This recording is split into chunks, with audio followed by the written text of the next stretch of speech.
We back from Freaknik.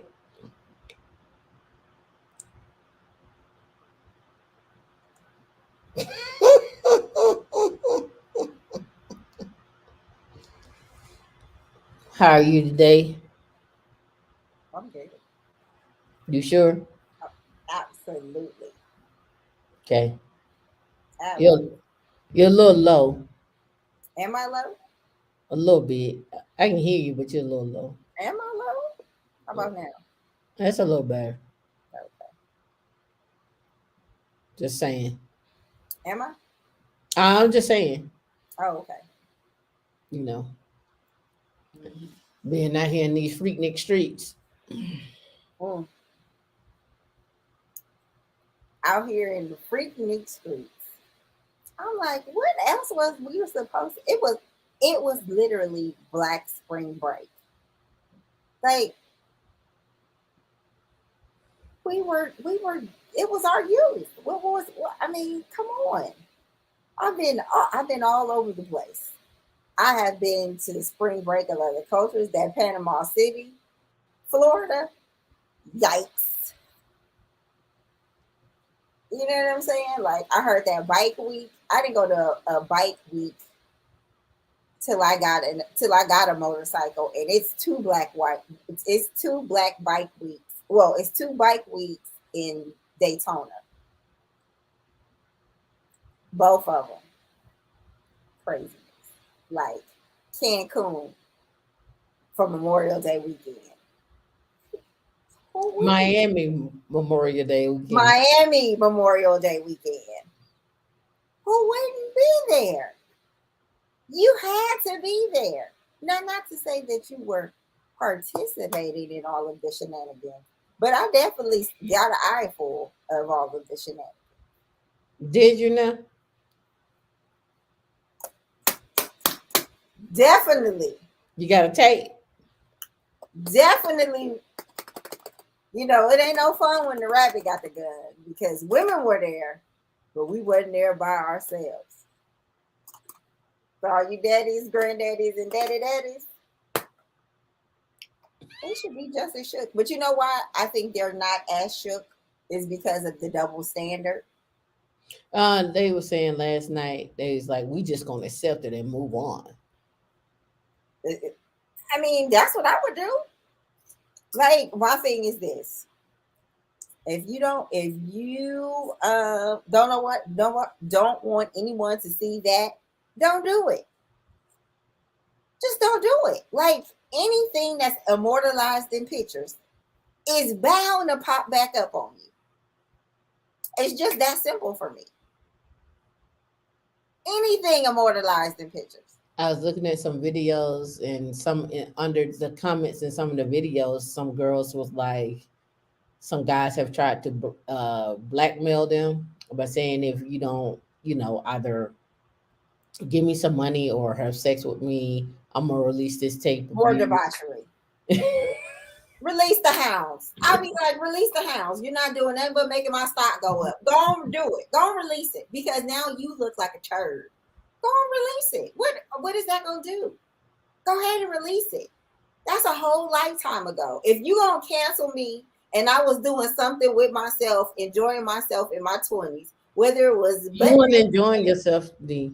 huh? You weren't enjoying yourself. You were being the whore. A horina. That's what my auntie call it. A horina. Yep, you was being. But who was she being a horina with? Other horinas. I was there. I seen some stuff. And it wasn't just the women. Men should be absolutely ashamed of themselves. Ooh. Absolutely ashamed. And they was coming by the U-Haul fools. Women were not just exotic dancing. That's why I said it was male strippers too in the back of U-Hauls. By the boatloads that was coming from places in U-Hauls. Like, stop the madness. Come on now. Come on. Stop I'm it. your private dancer, It wasn't dancing for private. It was in money. public. That's the thing. It was nothing private about any of these places. And my thing is, if you're having something at the beach or it's 5,000 degrees outside, why do you not expect people to wear shorts Well, or they're gonna have on or shorts. exposing some type of skin? Yeah, short tank tops. Like, it is hot. In Atlanta during those times, yeah. It was hot. 95, 100 It was hot. people passing out. You know how many men I've seen passed out on the street? Like I said, drugs, alcohol, testosterone, pheromones, teenagers, young adults equal poor decisions. Like, I'm your private dancer. Dancer for everybody's having poor money. decisions. I mean, come on. It's crazy. It's absolutely bonkers. If I'm at the beach and you post a picture of me in my bikini, I was at the beach. I feel no shame about it. Like, what are you talking about? We're at the beach. Myrtle Beach, Daytona Beach. No, Myrtle Beach is another one. Oh, I see. And I hadn't even graced none of that. That was terrible. Myrtle Beach is another one. Absolutely terrible. It makes absolutely no sense to me. Like, Yeah. no. Well, one Like, time. let us live. Now let's talk about what happened at the homecomings for the HBCUs. Do we want to have that discussion? I don't know. I went to one and they went to a homecoming, so I couldn't tell you. I know. I went to Atlanta when I was 21 years old. Legal. I left home. Old tenderoni at 21. Tenderoni. I see at 21, I was. So I was able to get into the club with my own ID. Like, I didn't have to play any games. I think at 21, I was like 119 pounds, 120 pounds. At 21. I wasn't. Yeah. Yo, nasty dancer. I wasn't 116 nothing. Absolutely not. It don't make no sense. I just don't get it. Like, it has some good, it has some bad. You know, for some people it wasn't a great time. For others, I mean, hey, it was spring break. Oh yeah, that was Kilo too. Your nasty dancer for money. Do what you want me to do. Bass do music. What you want me to do. It was it. Like I said, we all got footage. We all got some footage. We all got not the VHS, D. We all got footage. Come on now. You were living in sin. You were sinful, debauchery, no home training. Out here sinning. Now let me tell you something. Was debaucherous, and I was a grown adult when I took part of this. I went to Carnival. I agreed to go to Carnival with a friend. You didn't go to Juvenile. I agreed to go to Carnival with some friends. What are you pointing at? I agreed to go to Carnival with some friends, right? I wasn't there. And some of these friends are from islands and not. I agreed. We was working out. We was super fine. We was in shape. I was like, oh, sure. I got my little outfit and I was like, oh, I'm on the fence about this. Ooh, but when I got my outfit, it was the wrong outfit. And when I tell you it was this, I was like, nothing I got is going to fit into this. We need to make some adjustments. We get there. When I tell you Freaknik didn't have nothing on Carnival, I was clueless. I was absolutely clueless that people were just walking around there butt naked with bedazzled. It was basically bedazzled human beings in all shapes and sizes, of all colors. And when I tell you, wind your bumper and people jumping up, I was like, whoa.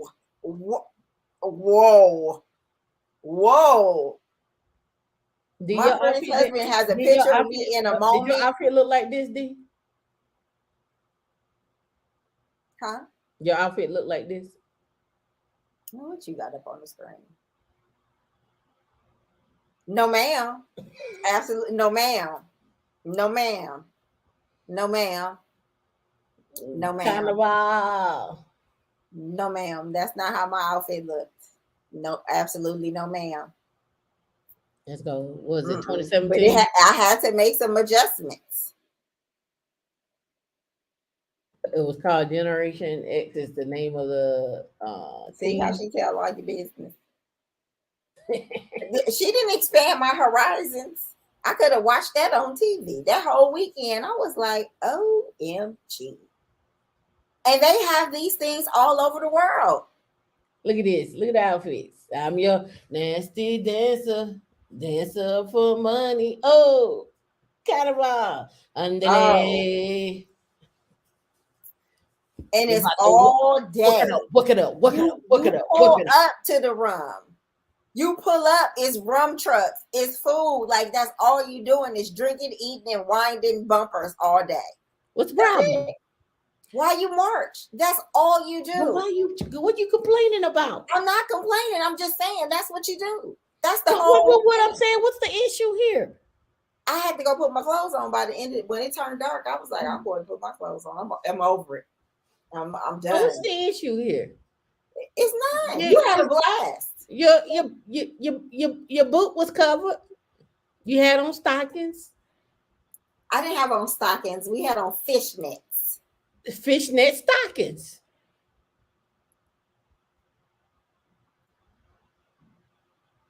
You doing a lot of complaining. I'm not complaining. I'm just going over my experience. I'm not That's complaining right, about Natasha. anything. Listen, go to the jump up with Tamika.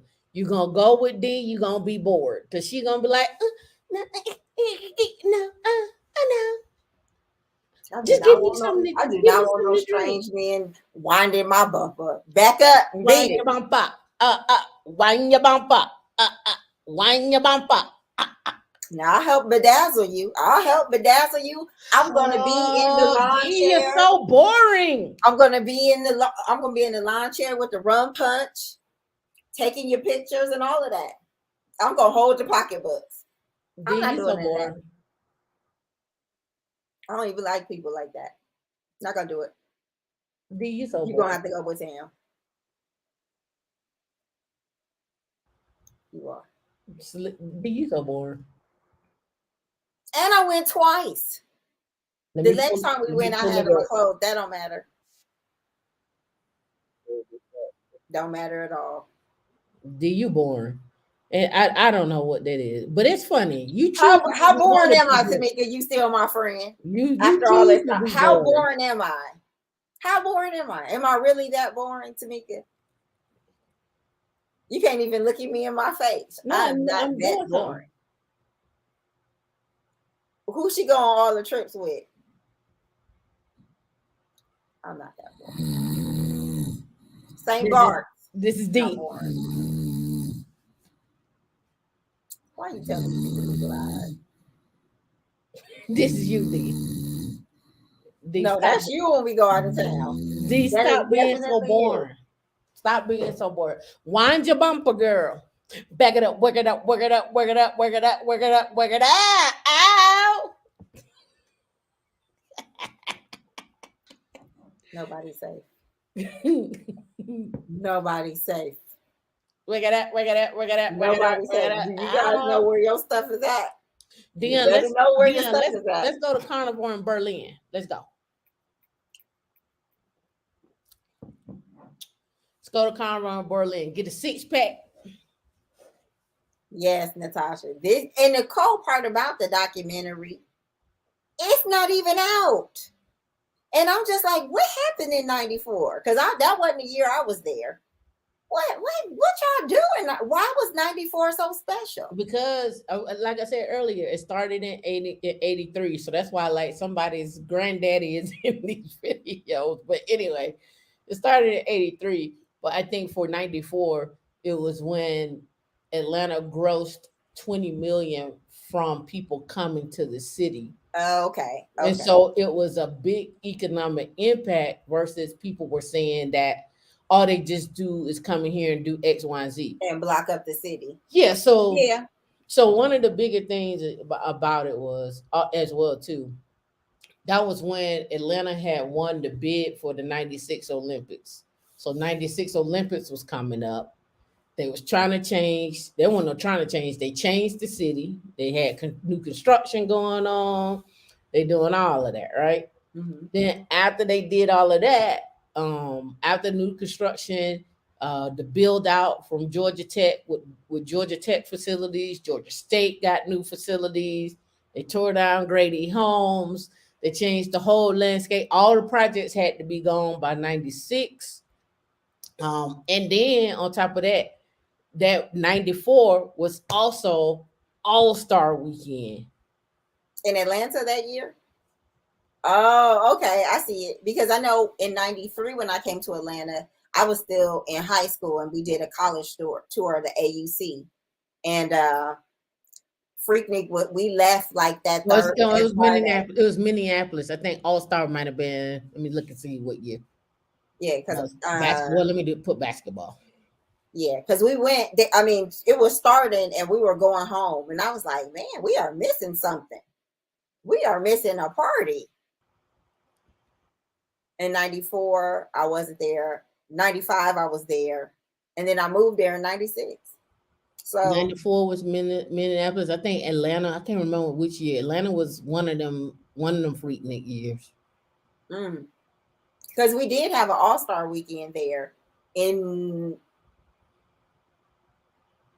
I was married by then, so it was early 2000s, but it wasn't any Freaknik going on because after a while, Freaknik was just a circle that they created. You Yeah, couldn't even go anywhere. It wasn't even fun yeah. like it, After it like was before. 96, 90. After 97, I didn't go. I think 97 I didn't go because 98, 98, 99 I was on my way to being married. So Yeah, like after a while, it wasn't the same because it's just like you didn't have the freedom like you were police. So it was just like it but killed these the but vibe. so this is what I was telling D, right? Oh, Natasha, you said Tam give me Trinidad Heritage Ride right now. Yeah, they party nonstop. Yeah, I've been to Carnival in St. Thomas, St. Lucia, Miami, I Houston. was clueless. I was so clueless. Yeah. They got They me. got carnival and they got carnival in Tampa. We went to the one in Tampa. They got me. They tricked me. Ain't no trick. I did not know. I was clueless. You knew what it was. What you didn't do is go to Juve. You didn't go to Juve. I did when we went back where they throw up all that powder and stuff. I was there. You didn't go to the one in Houston though. I did not. Yeah. When you just out in the field, just outside, and everybody got their shirts off, men shirts off, everything. Yeah, you can go there. You would have had a fit. You would have been like, "What is this? I don't know where he been." And now we got the coronavirus. You be like, back up, give me 50 feet. This is my personal space. And then you'll be carrying around your alcohol. Back up, back up, back up, back up, back That's the up. one that I went to. I had an umbrella because it was raining. Remember? Wait a minute. Wait a minute. Wait. Wait a minute. Wind your bumper, girl. Wind your bumper. Oh. Oh, wind your bumper. Where you rum? Oh.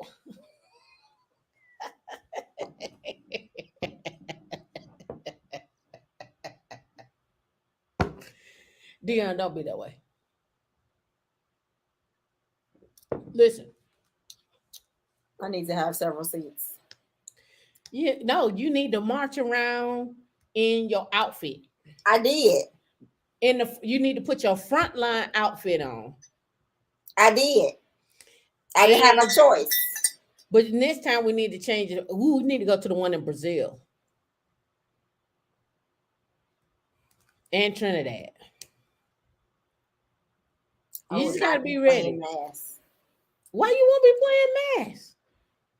That's the whole reason to go. Why I can't be a spectator? Cause we don't do spectator things. Why can't I just be at a bar on the side and just Because throwing beads? that's boring. Speaking of throwing beads, you know I've never been to Mardi Gras. I've been to Mardi Gras. I've been to Mardi Gras. It was an accident. It was an accident. I went to Mardi Gras. We went. I don't know. Somehow or another, I was with somebody when they was like they had a work trip or something like that. And we went down. We went down at the beginning of Mardi Gras and then we left. It's okay, D. You just gotta learn how to let go and let love. Just let it go. Just live life I do let it go. I just don't want to be marching and for be free. miles. It's okay. You getting your steps in. I could be doing that, marching in place at the bar, No, waving to the people. you putting poison in your body. That's what they be doing on the road. It's literally bar You can have trucks water. and the music and the food marching with you. Like literally, you can are marching. you can have eating, this water. marching and drinking.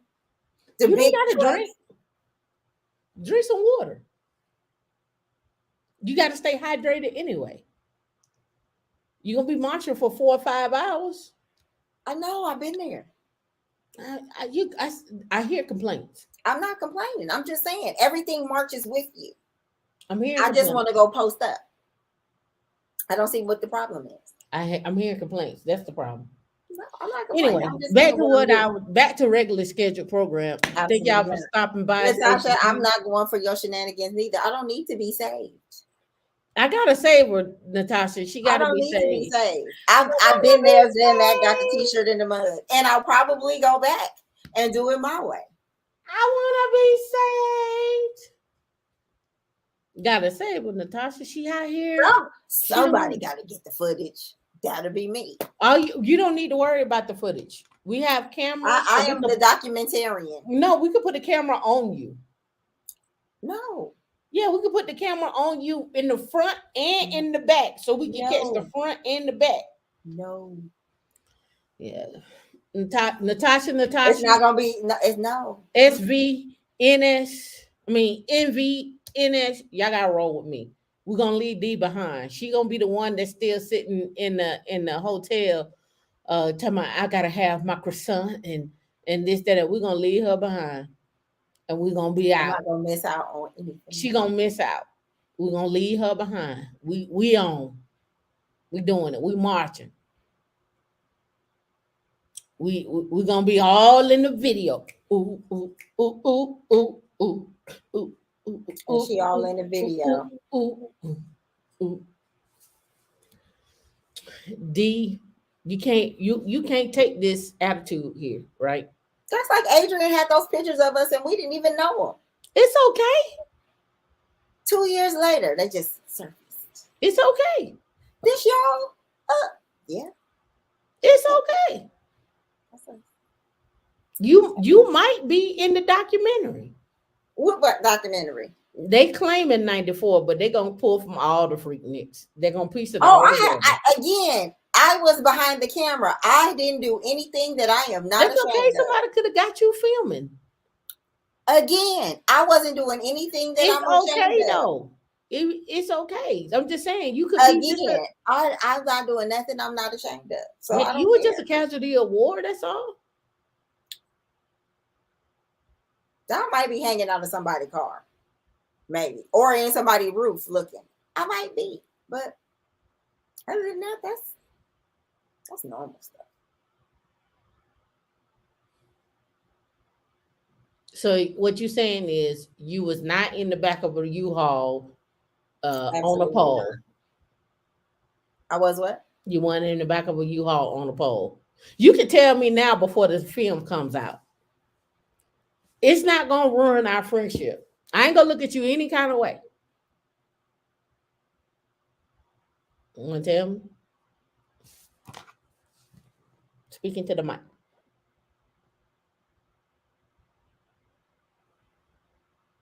Let us know. I'm just here, so I won't get fined. That means you was in the film. I wasn't even in Atlanta in '94, so I Like I don't care. said, they're gonna mix them. They're gonna mix them up. If the, Yeah, yes, your new excuse. That's not me. That's an AI generated video that looks like that. Mm-mm. Like I said, I know exactly what I was doing. I had fun too. We had an absolute blast. Absolute blast. And I know, Tam, you went to a lot of them. You lived in Atlanta. It was right in your back door. Why not? Like, we going downtown? We going to the, we going to the, what? Who I'm went going to Illusions. I'm going to Kaya. what? Going to the 12. Where we going? What we doing? Going to the warehouse.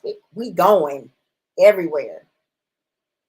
Even if we don't get in, we going to have just as much fun outside. Mm-hmm. Life, to be young. Club 112. The I Tweezy. have a blast now. And hey, that was 20 years ago. It was more than 20.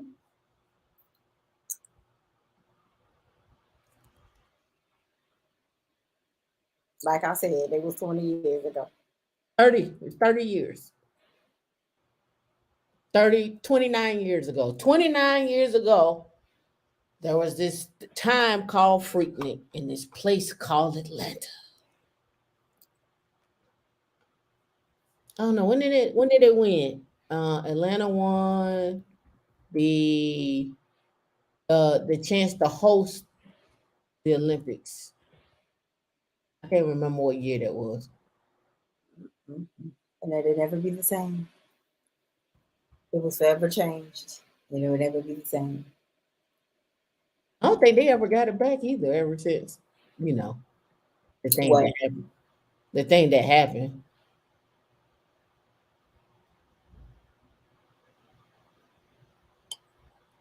Let me see. I'm trying to see when they won. I think it was like 94 is when they won, or 93, because they hurry up and got the city together. And it's like, When they won the bid? mm-hmm. Yeah.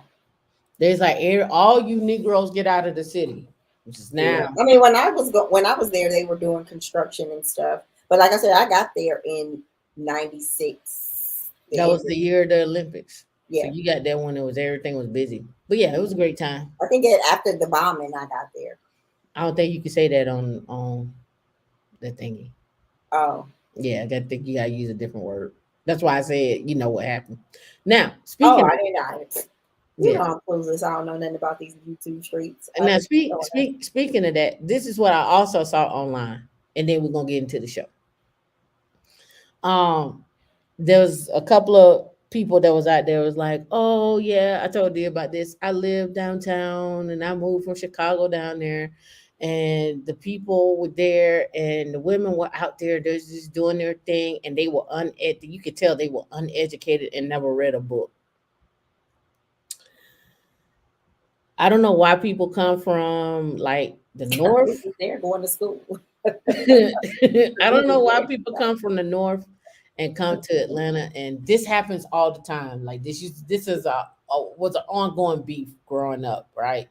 They come from the north, they get to Atlanta, and they were like, "Oh, y'all slow, y'all so slow." I had a guy actually tell me this, and then he told me this story. He's like, "I got down to Atlanta.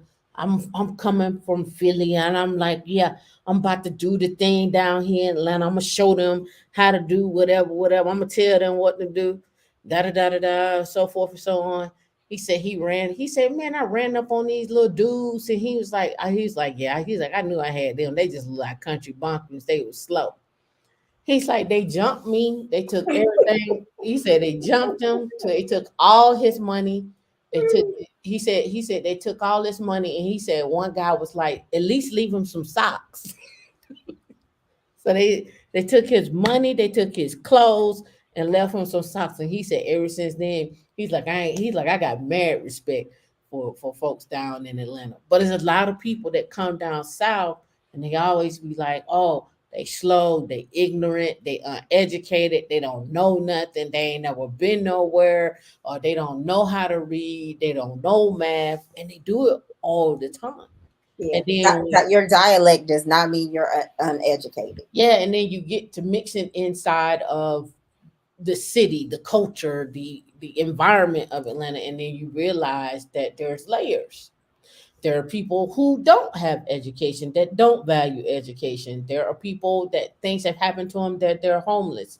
And then you got working class people that work for the city or they work for the state or they work federally. And then you got people that are in entertainment. And then you got people that went to school and got good jobs and they're living their life, right? And you got people who from Atlanta that left Atlanta but I came was back. just about to say most of my girlfriends that are Atlanteans natives, they went to Howard and other places to go to school because just like anywhere else, Atlanta was home. They wanted to leave home. And most of the people that I know that are from the coast, East and West Coast, we went to the South. And so it was like vice versa. All the kids that were in the South were going out, and all of the city kids were coming into the South. And then we just end up, you know, meeting at a later date and time. But it's just weird. People are, it's crazy. Like, I mean, come on, it was college. There was, I mean, the get all the classics. So I mean, shoot, what's Essence Fest has been how many years? Over 20 years. Essence Fest started in 94 or 95. I went to the first one. Oh, I didn't go to I went to one of them. I went to No, the it wasn't one of the first ones. It was probably, I it was went to the one of first them. one with a ticket. You could still get tickets that day Oh, for the low low. oh my God, it was so hot. And it was so many women. Yeah, I I was don't too like, much I'm care for not coming back here. I don't too much care for New Orleans. I don't like this. I don't like the sweat Oh my and God, it was like the New Orleans heat is different because it's just like it's no wind or nothing. It's just humid, just oh, like that's different. yeah. I don't too much care for New Orleans like that. I'm No, good. I hadn't been back to an Essence Fest. I had been back to New Orleans because I think I went to a music conference there. I But mean, I like New Orleans, but that's only the visit. I don't want to live there. oh, definitely, I wouldn't live there. I'm not cool with the horses walking down the street, dropping bombs on the street, and you got to step over the bombs they don't dropped, and then they got flies around, and then it's sweltering. That's just not what I call a good Yes, time. it was super. That's nasty. It was super hot there. That's nasty. But That's like walking in it's New a York. beautiful old city. That's like walking in New York, and they got the trash on the street, and it's smelling, and the rats climbing out and rot. I ain't got time for that. I pass. I pass. Whew. I pass. All right. So today we're gonna finish. We're gonna start the video. Um, we're gonna start two videos. I want to discuss how to treat yourself as a business as a Linux admin, and how to treat yourself as a business 1099. Now, I know a lot of you are like you prefer W-2, this so forth and so on, but I want to discuss understanding the bottom line of treating yourself as a business, because you got to find that value that that company is looking for, and I don't think that is talked about enough, because a lot of times you go through the process of interviewing, you go through the process of getting hired, you go through the process of learning about the company, but you don't learn, you don't understand your value to the team and the overall value the team has to the company, nor oftentimes it's not really truly explained clearly, like, hey, the company has this goal, and you're like, okay, yeah, the company got that goal. Now, how do I work towards the bottom line of that in my day-to-day job? And I don't think that's ever been a thing that has been discussed, or it's not a thing that's often discussed when you are looking at a job. So, for example, when you go on your job search and you know what skill sets you have, do you ever look at what the company does and what the overall goal and mission is of the company? And Have you ever looked at the financial statements of the company that you are looking to work for, and seeing what they've accomplished over the years and where they've made investments and improvements? I don't know, D, have you done that? Yeah, I Okay. have. I Google them. I do my research. Because you have to know what you're getting yourself into and where the company's at, because also those are the questions that I asked in the interview. Like, you just did a massive layoff. What's going on with that? What was, the business decision behind that? And it's 3 months after, 3 months later, what's going on? Like, what are the long-term goals? I was just looking at our report now. I know after the quarterlies come out, they're going to be discussing raises in a couple of months. I need to set up a meeting with my manager to know when are those talks happening, when are those set to be released. So yeah, those are very, very important. And speaking of raises, you also need to probably discuss in your interview process what is the raise. What do raises look like? Like, do they are they and what they're based upon? Like, do they come once a year? Are there bonuses within that? How can you get promoted? How can how can you enrich your, I guess, your journey in the company? I want to say, and then how, and as well, how can you help others? How can you help enrich others? Right. So those are things that I like to focus on. But first, let's talk about Frank Slootman. He is the CEO of Snowflake. And in this interview, it talks about how he built $3 billion companies, right? He built three different ones. So now, again, treating yourself as a business, how can you yourself, as a 1099 or just an individual, um, treat yourself as a business? And what structures, that's another thing, what structures do you put in place in order to treat yourself as that business? What partnerships do you go out and gain to treat yourself as a business? And then how do you pay yourselves? Again, looking at tax liabilities, self IRAs, solo 401ks, insurance, disability insurance. All those things come into play when you're talking about your 1099. When you're W-2, not so much on heavy on that, but you could be a W-2 person and a 1090 person all at the same time. You can lend yourself as a consultant out as well too, right? So there are different things that you can do to be treat yourself as a business and Yeah. understand what the business setup is. Yeah. So Definitely a lot of avenues to explore. yeah, and the other piece is I know some people don't want to take the risk of being 1099. And it's not to say that you don't want to bet on yourself. It's just you prefer to have the benefits of. So the question is, I would look at is in your job offers is what benefits and what offers do they have, and then go out and do a search, create an Excel sheet, and find out how much would it take, and how much money is it for you to have those same exact setup as you are 1099 or as a business. So that way you have an idea of what, when you're looking at a job, how much should you be charging for 1099. Now, this 1099 work comes in multiple flavors. Some people don't go by hourly rate, they go project based. They say, hey, for this project, it's going to be $10,000 for me to do X, Y, and Z. Pay 5,000 up front, and then we'll work off that $5,000. And then at the end of completion, here's the other five. Or it may be a 60/40 type of thing, right? But you got to know what you're worth. And that's normally the problem. You all don't know what you're worth. You don't have a clue. I talked about this on Wednesday, the different levels. Uh, being an engineer at certain companies, entry level, senior, staff, principal, distinguished, and then some are fellowship. But to get there takes dedication, takes time, takes work. And some people don't want to do that. And it's okay.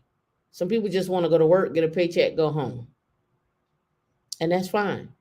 As long as you are saving up for retirement so that you, again, are not washing yourself up in the um, cemetery, or you're not living, not washing up and out of the cemetery, or you're not. Why you laughing, D? Huh? Why you laughing, D?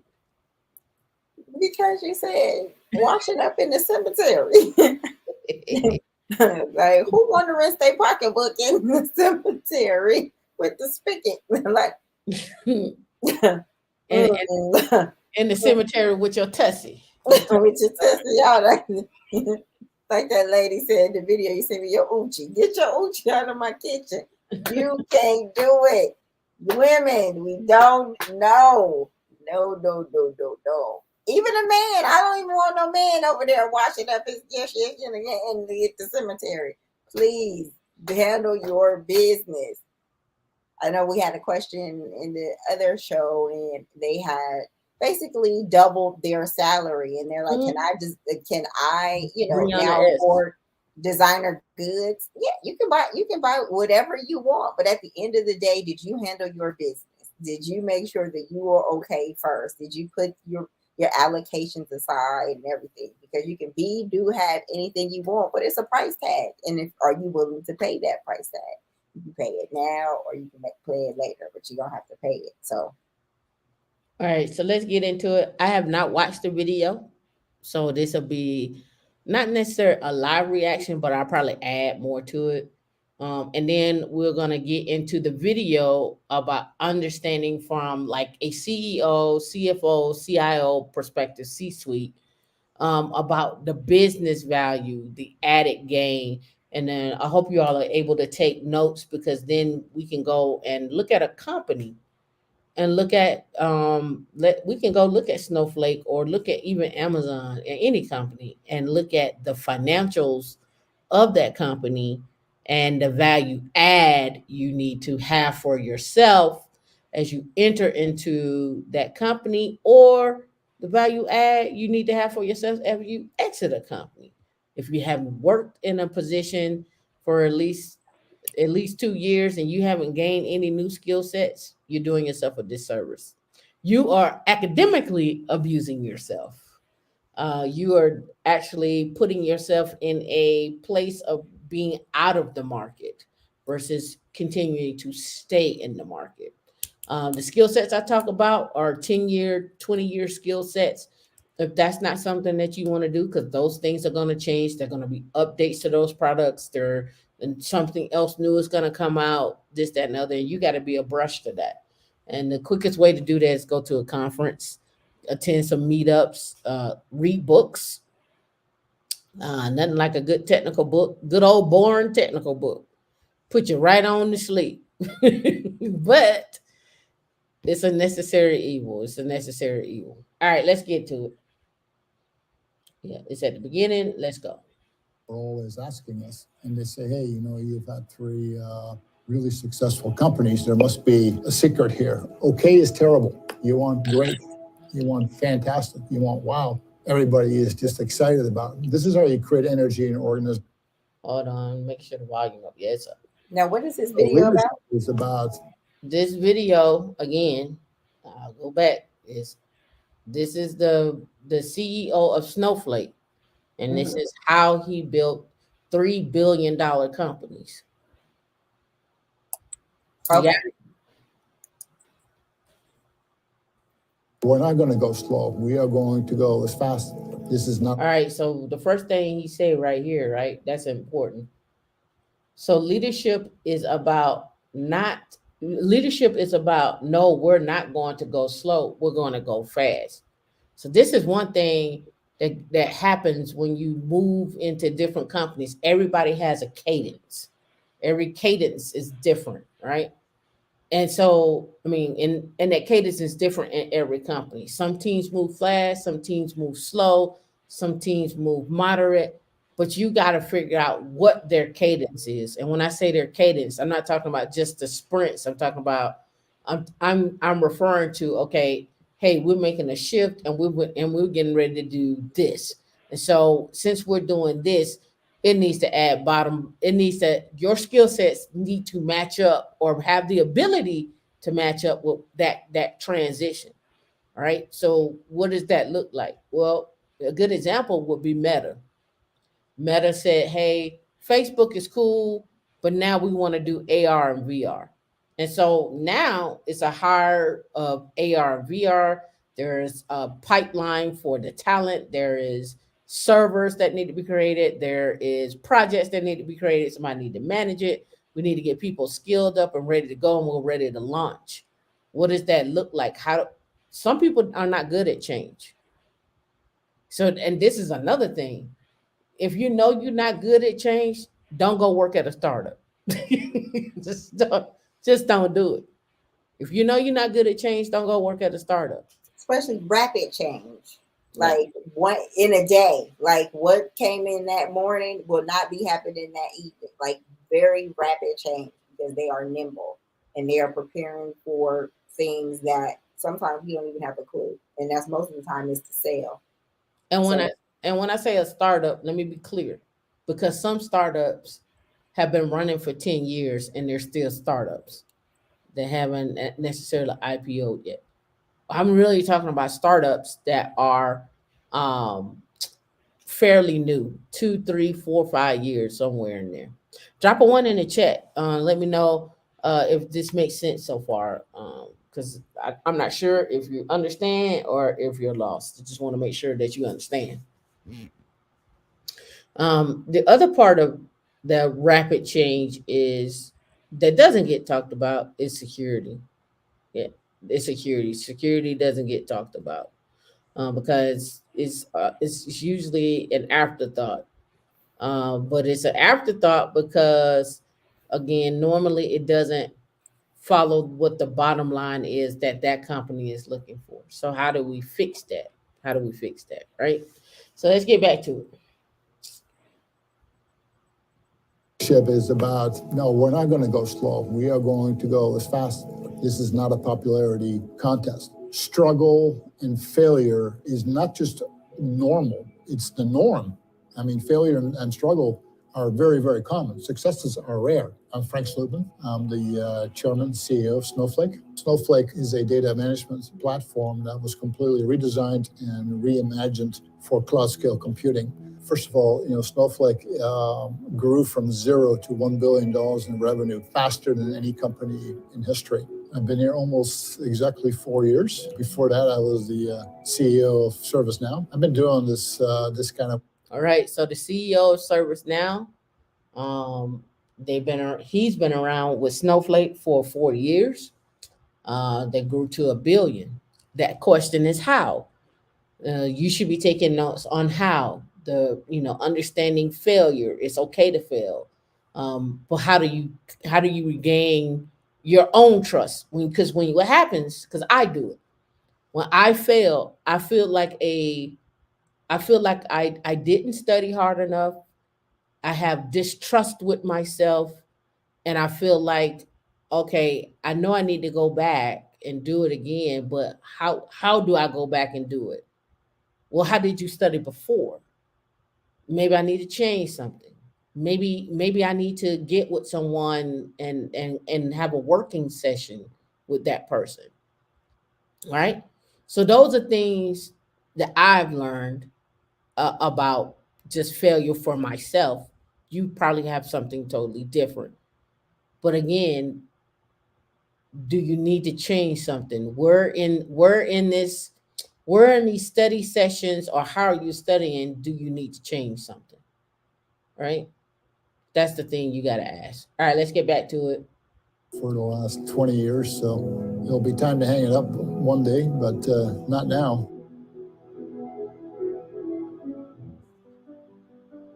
I was born and raised in Netherlands, in Europe. I'm a native Dutch speaker. I was educated there as well. I came to the United States at a relatively young age. Almost all my work experience is U.S. based. I had an internship when I was still in school with a company called Uniroyal. They made artificial leather for automotive applications, car seating. I just saw the decline of that industry happening in real time, and it's people getting laid off, and I'm like, this is not the future.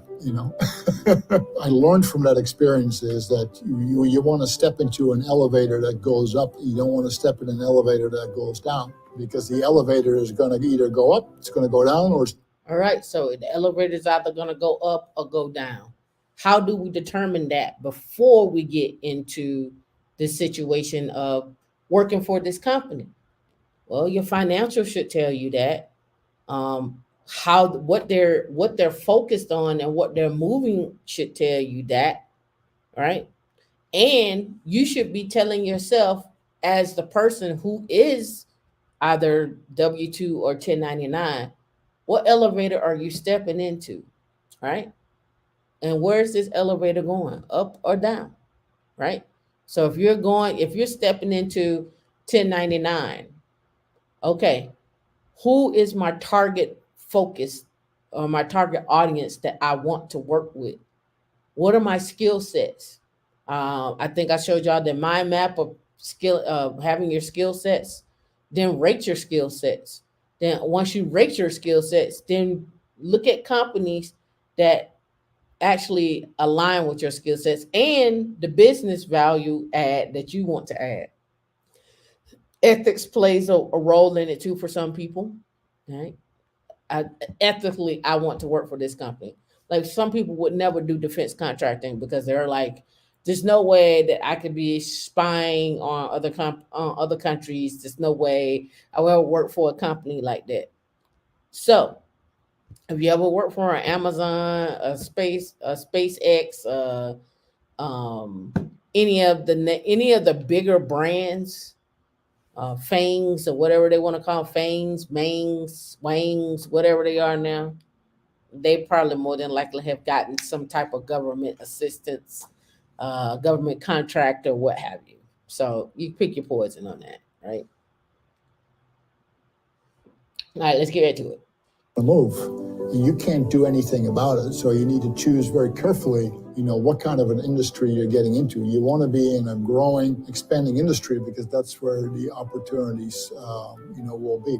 If you're good and you pick the wrong elevator, nothing will happen. All right. So in the chat, right, type in what are growing industries right now in the next 1 to 2 years, or let's say right now. And then what are the next upcoming growing industries in the next 5 to 10 years? Are you paying attention to what's going on? Do you know? If you don't know, look it up. All right. So write in the chat industries that are growing right now and in the next 5 to 10 years. All right. I'll read them off after this. Knew that, even in the mid 80s, we all knew that computers were the thing of the future. IBM was sort of the gold standard at the time. They rejected me like 10 or 12 times. I finally gave up. It's taken me years to realize they did me a favor by not hiring me. I certainly had a number of experiences that were hard because I was a foreigner in this country. I took a lot of jobs that other people wouldn't take. Broken products, failing businesses. But the irony is you learn a great deal from having to run things that are not in good shape, that have problems, because in the fullness of time, when you get to run much better opportunities, you'll know what to look for, things that are right with businesses, things that are not right. In tech, it's a little bit like playing cards. You need a good hand and you need to know how to play the cards. You need both. If you don't have good cards, it doesn't matter how well, you play them, because the cards are... That's a gem. All right, so you said AI, automation, security, cloud computing. What about data science? What about data? How about the security of the data, networking? What about space? What about security of that space, satellites, edge computing, high performance computing. What about quantum? What about quantum? Right? All these have verticals in which they are endless in their verticals. The other thing out of all these things is somebody has to teach that information.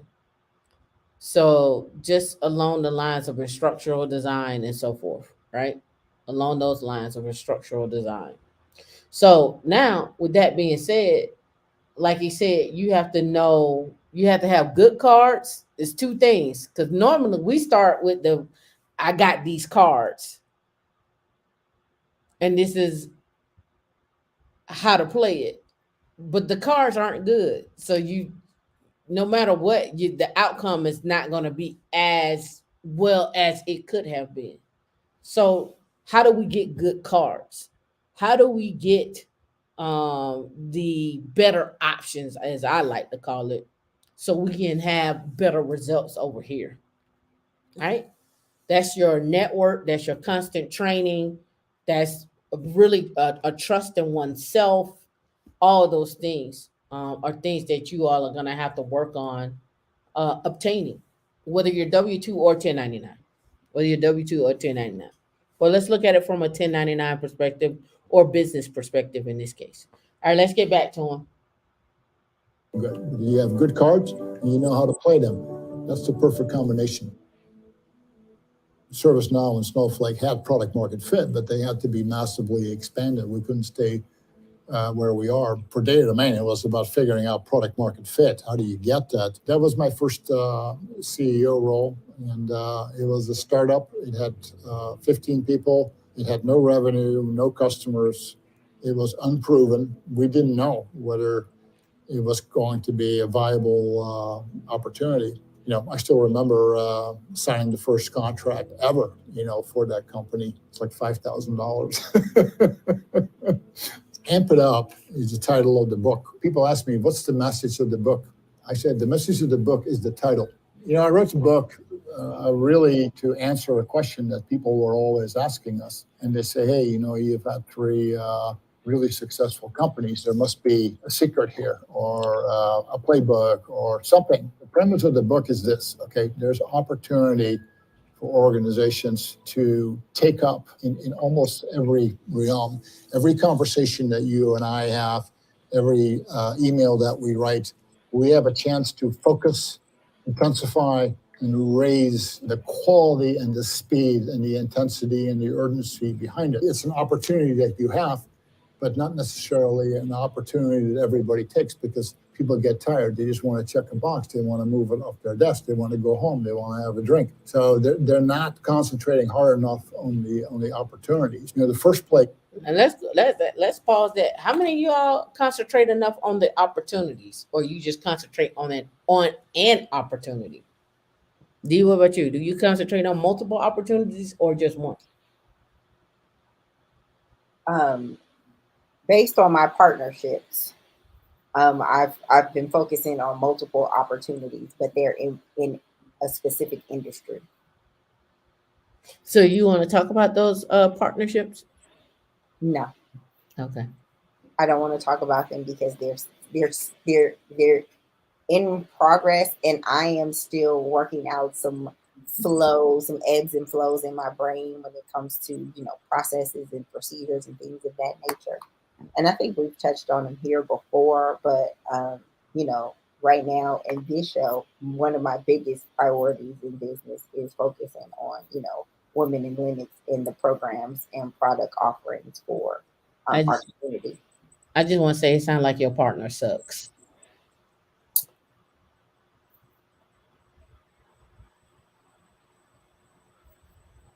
I don't know what she do.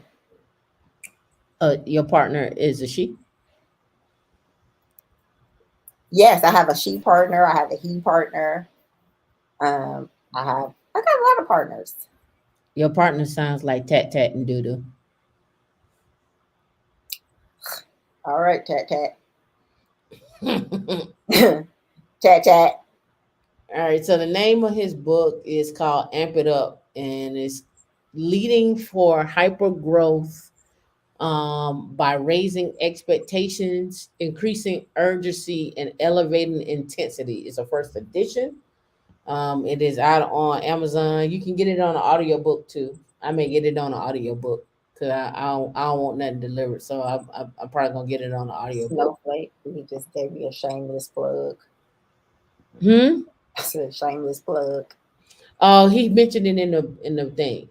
I know. I heard it. I'm here. All right, let's get back to it. Where you can amp things up is really raise the quality of what you're doing. Are you doing something that's just good enough and it's kind of okay? Or is it something that everybody is incredibly excited about and is just blown away by? That's a different standard. And it doesn't take that much more mental energy, to do something great than to do something passable. In other words, okay, good enough, check the box. And that requires a lot of mental energy because, if you present something to me and I'm bored by it, I'm not energized and excited, I'm not going to want to do what you do because I'm just not interested or excited. So that's a good question. Do you need to be excited about the opportunity? So for me, somewhat. Do you need to be excited? Okay. I don't. Wait. Let me back that up because being Back interested. it up at the carnival. Oh, back it up at the carnival. Back it up at the carnival. I thought we was backing it up. I was ready. Go ahead. Being interested and being excited are could be two different things because I'm interested in a lot of things, and if somebody um, presents an opportunity that I'm interested in, then I will want to explore that more if it makes sense. But I mean, there's a lot of things that I do that I'm not necessarily excited about. Now, does that excitement does it matter about this excitement if you had to if the end result was you wasn't going to be paid for it, would you still be excited about it? Does money matter is the question about when it comes to this excitement. You asking me, do money matter? I'm asking, can you do it for free and still be excited about it?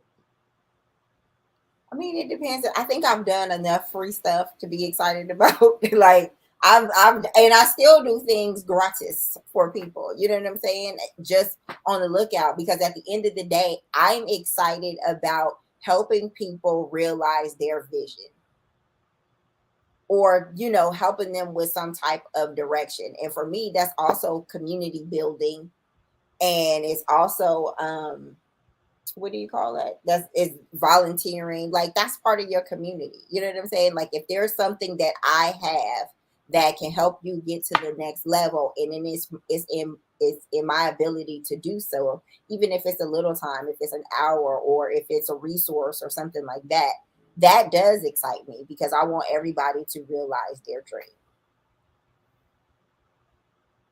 Yeah, come on then. Huh? No. Oh yeah, it came on there. What? So if my friend want to wind a bumper in Carnival and they need me to drive down with them, and it's just a couple hours of my time, and I'm just gonna go down there and wind some bumpers for a little bit, you know.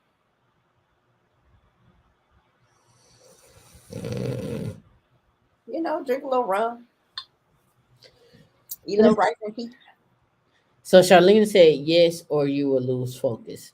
But Charlena, that is a double-edged sword because what if you're excited about a lot of things? Then you're really like, oh, I'm gonna do this, and I'm gonna do this, I'm gonna do this. That'll help you. You can lose focus that way as well. So I don't know. What about you? The money matters.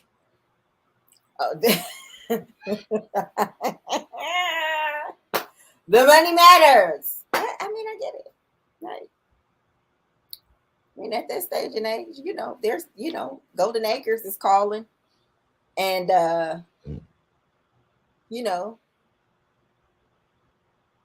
That's it. That's how I feel.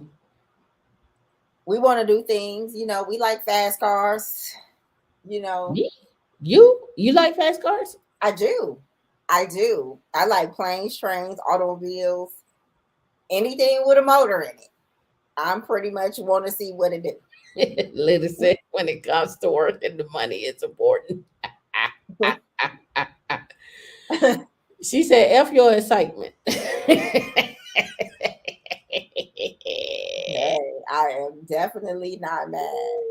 I mean, can we get at the end of the day, I think everybody's like, I've worked for free. I've went to, business to loan processing school and work for a broker for free and learn I, what not to do. I think it's I think it comes down to a goal thing. What's your goal? Right. You may have a goal where you need to make more money, and so therefore you want to be excited and about the money. And then you may be like, I just want the money.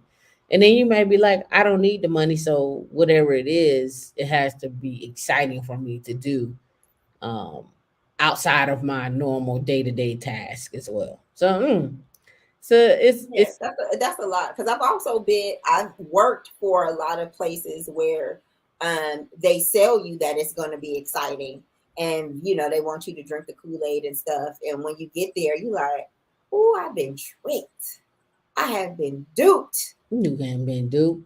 I have been sold a bill of goods. And so for me, any opportunity, any situation that I've walked into, I have to figure out, how is it going to take me to the next level? What does that look like for me? And sometimes taking a position that you don't want or maybe not that excited about, but this particular opportunity is going to take you to the next level. Sometimes that's what, it has to happen. Working funds, my passions, family, garden, stocks, and gaming. I get you. Let's get back to it. Like, okay is terrible. Okay. You want great. You want fantastic. You want wow. Everybody is just excited about it. This is how you create energy in organizations. The same is true. We just talked about alignment. It's really important that we bring everybody in alignment to the mission, because now we're all working together for real. We're all in the same boat. We're all pulling on the same oar. Right? Now we feel like we're together in the mission as opposed to everybody's kind of doing their own thing. That's an opportunity. Tempo and pace is an opportunity. Organizations move very, very slowly if you let them, because people go slower and slower and slower. But why not? They have to be at the office 8 hours a day, so why go any faster? So people become lethargic if you let them. So leadership is about, no, we're not going to go slow. We are going to go as fast as we know how. There's going to be tempo, pace. There's going to be fast follow-up. There's going to be lots of questions. There's going to be intensity behind it. So it brings up, the level of energy, the level of focus. We're going to get to a much quicker result, quicker outcome, and much better outcome, right? When you want to have good people, they really crave an environment that is energized, that has high standards. So what does that look like? What is an energized, high standard environment for you? What does that look like for you? This is why I say it's really, really get to know yourself, get to know the risk that you're willing to take. And also, this really kind of feeds back into the conversation we had on the last show about financial abuse, right? So here we're coming now back around again, where working and emotions and abuse can all fall into the same thing, right? Or stem from the same root. So now the question is, what are your high standards? What standards do you hold? And what standards do you want to have within this business? As you are that entity, what are the standards that you want to have? What are those standards when you're working with people you require of them? What is your framework for high standards? What is your framework for how you talk to people, how you communicate, what business, I guess, I don't want to say business things, but business tools that you have in place to make sure that the customer, one, knows that what you're doing from them, where you're at with it, the delivery date, what you have done so far is okay, Remember that customer is paying you. Like I say, if you're 1099 or W-2, you're gonna always be working for somebody. In this case, on the 1099 side, you're working to keep that customer and hope that customer spreads word of mouth to network with others. Yeah. Yeah. I know for me, one of my high standards for myself, and this really sets the tone and pace and all that stuff that I didn't catch his name. I'm just gonna call him Snowflake. Was talking about, huh? Just like you called the other guy something else. You know, he talked about is setting expectations. You know what I'm saying? Because when you set expectations and you get everything in writing, there is no mistakes made because it's clearly defined. So if anything comes out of the realm of what is in that written thing, what those expectations are, now it is time to like renegotiate, add those things in. And I like to give clients a clear view of what's happening next. I don't want to leave them in the dark ever because for me, that's important when it comes to customer experience.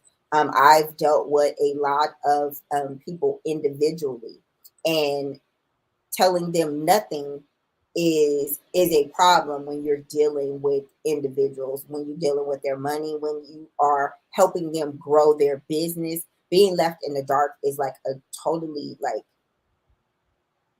like terrible place to be for me.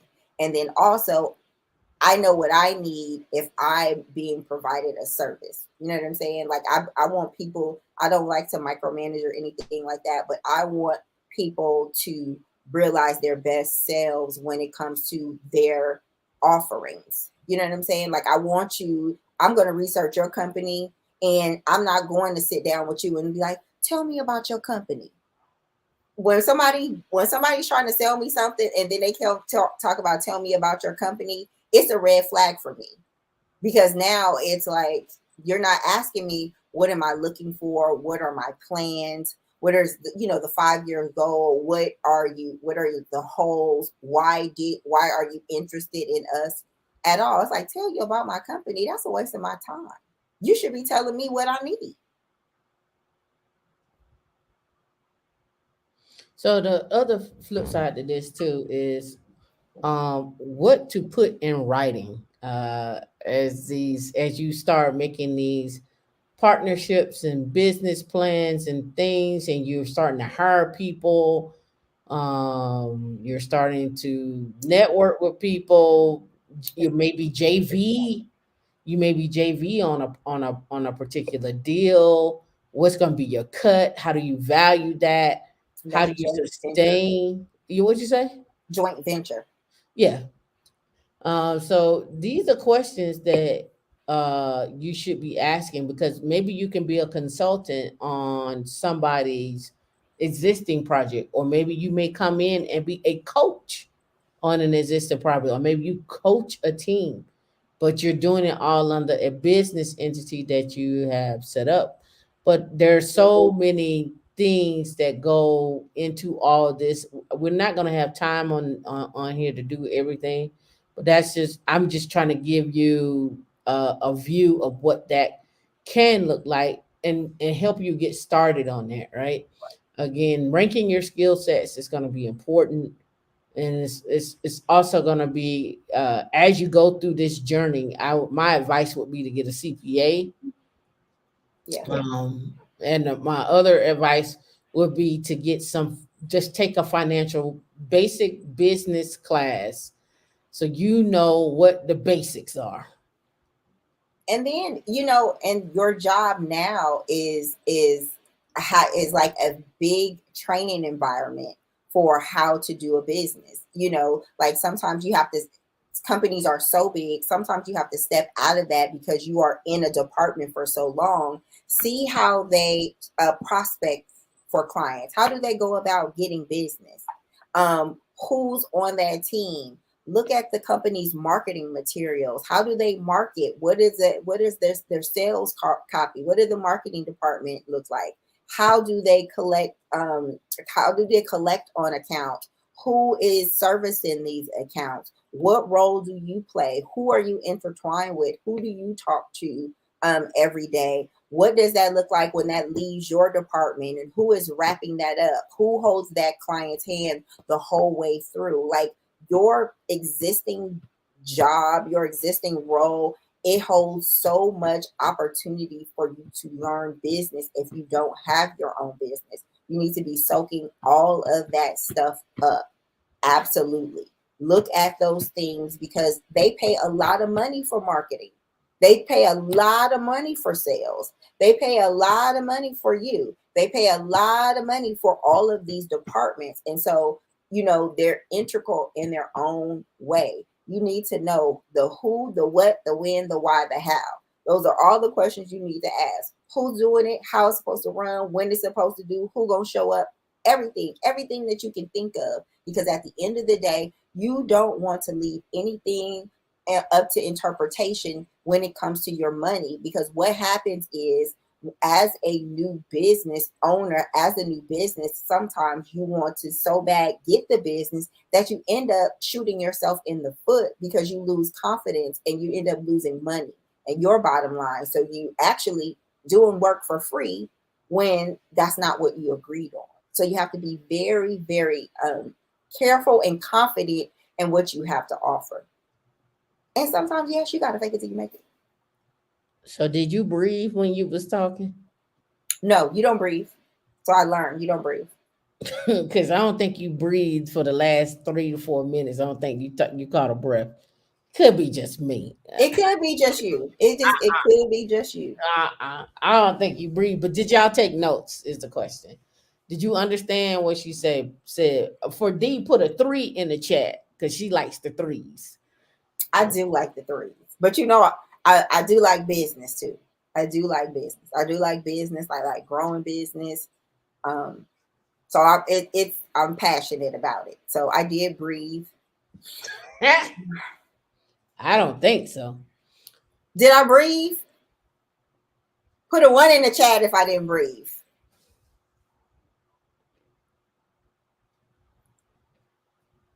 And put a 2 in the chat if what I said was very helpful. I said 3. Oh, that was a 3 in the chat. Yeah, they got 3.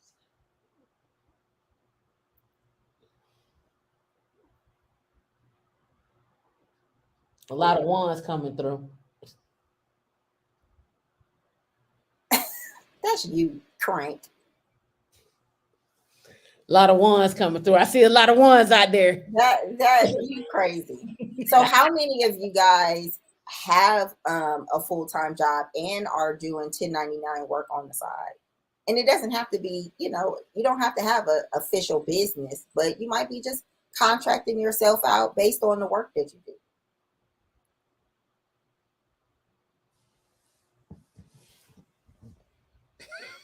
You -1. I can't stand you. You lucky you're not in the other room because I would definitely come in and knock you out for a minute, just on your shoulder. For me. Abuse. We've been talking about abuse all day. Don't abuse me. You abuse me all the time. Don't abuse me. You do. You mentally abuse me. I do not mentally in front of mixed company. You always out here abusing. I don't mentally abuse you. Oh God. I just tell you the truth. I'm just gonna start blinking. Like, what's the sign when you need help? Blink twice. I don't abuse you. You ain't saying abuse. Oh, what's some of those? They am the other banners. Oh goodness, these abuses. Well, that's good. That's good. Now, how many people are looking to leave their jobs and go solo permanently? Put a 5 in the chat. I'm W2. I'm staying.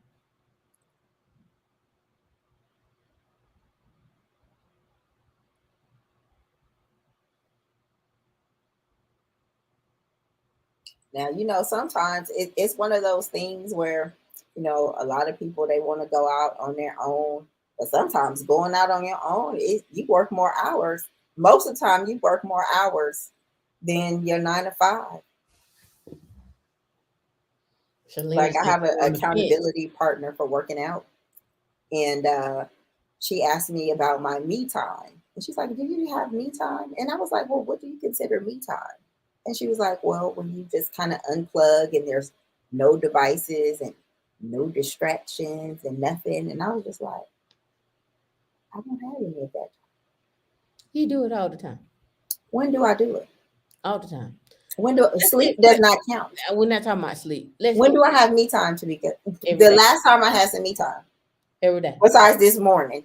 Every day. When? Tell me. You were like, oh, I just laid down and I started. said besides sleep. I started looking at TV and then I was gonna go to sleep and then I was just sitting there. Because I couldn't turn it off. I had so much I was thinking about. Back to the regularly scheduled program. Snowflake. That's impatient. If you and I are having a meeting and we need to have a follow-up because it's like, okay, you're going to say, all right, I'm going to come back to you in 2 weeks. And I'm like, no, how about tomorrow morning or the next day? What are you going to do over 2 weeks? I'm losing interest in the topic over 2 weeks, okay? 2 weeks is way too long. 2 days max. I prefer actually tomorrow morning. So why don't you go figure out what you can between now and tomorrow morning? And maybe it's too soon. Well, then we'll do it the next day, okay? You keep compressing the time frames because people can move much faster than they think they're capable of, and they can do much better than they think they're capable of. The leadership does is they get them there, okay? Snowflake's mission, and when we set this since the IPO, is we are here to mobilize the world's data, and we say mobilize is to extract maximum value from data, and we do that through the data cloud. That's our strategy. Dion, what is our mission statement? Does anybody here know in the chat what our mission statement is? Do they know? Do you know? Mm-hmm. Do you know what our mission statement is? Do you know where to find our mission statement? I do. I do. I do. Mm-hmm. Sure do. What is Women in Linux mission statement? And are we living up to it? Are we living up to it? Do we live up to it? D put it in the chat.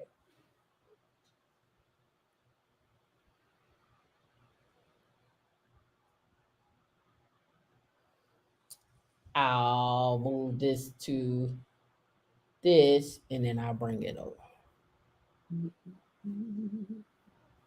All right, our mission.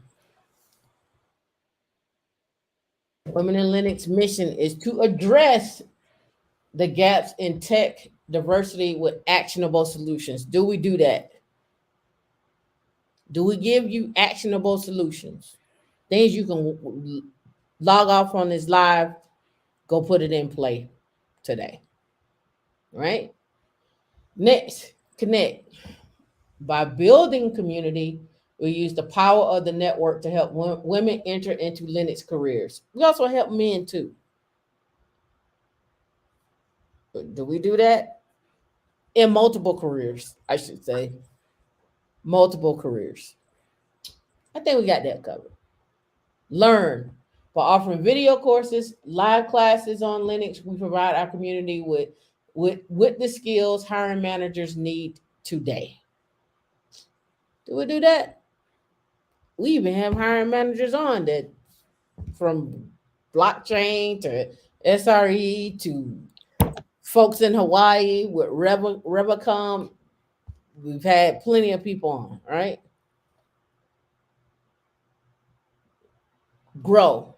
By mapping out Linux career trajectories and offering financial education, we help members build wealth and secure their legacy. Do we do that? We do it every week. So we're on our path, we're on our mission. Let us know where we failed at. Let us know the lie.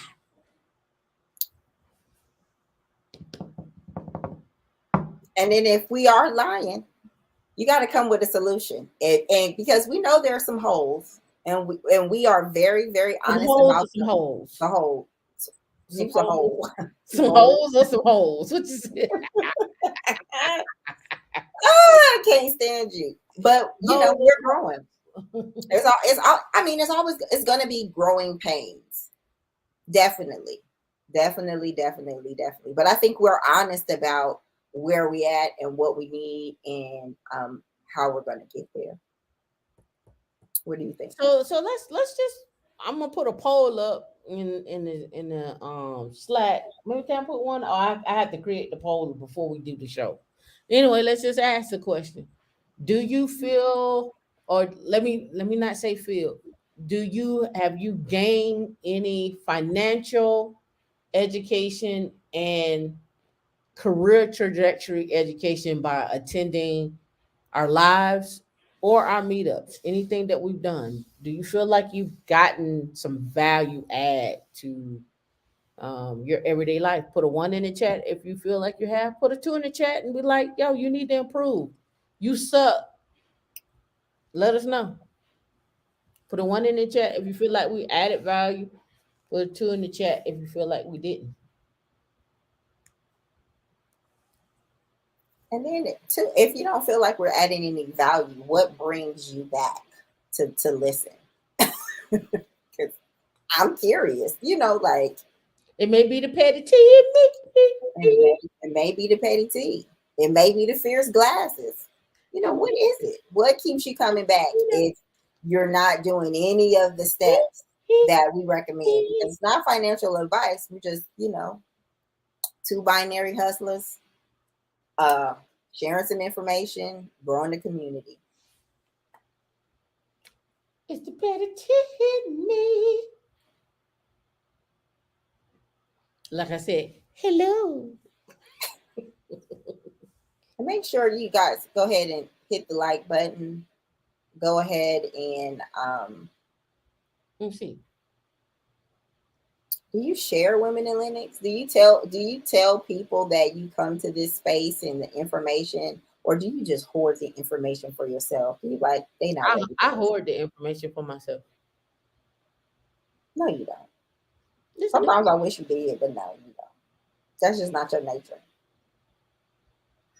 I hoard the information. No, even you may hold something back, but you eventually gonna release the Kraken. Like you be like, look at that. I hold back a lot.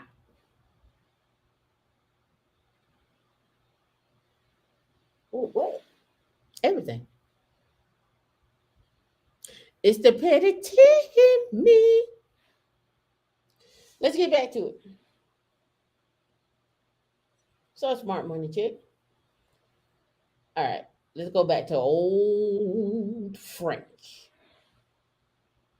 Data cloud means is, there is an orbit of data. It's unfettered access. I can overlay, blend, and join data from unlimited numbers of sources, different data types, and I can extract the maximum potential out of data science and data analytics. That's really what we're doing. So Snowflake is a data strategy, for large institutions, large enterprises. The point of a mission is that you have a precise definition about what you're doing, because if it's not precise, then it's vague. That means you're going to be wasting a lot of resources because you don't really know what you're aiming for, because it's just too vague and too general. Like in the military, they have very, very precise missions, right? We are going to take that hill, or right? It's very, very precise. They know it when they do it. In business, we often have beautiful, flowery language about things we want to do. But how do you even know you're achieving it, right? So then the second thing is you want a mission to be, relatively narrow, right? Because you can't do a lot of things at the same time, but you concentrate all your resources on a very, very specific thing.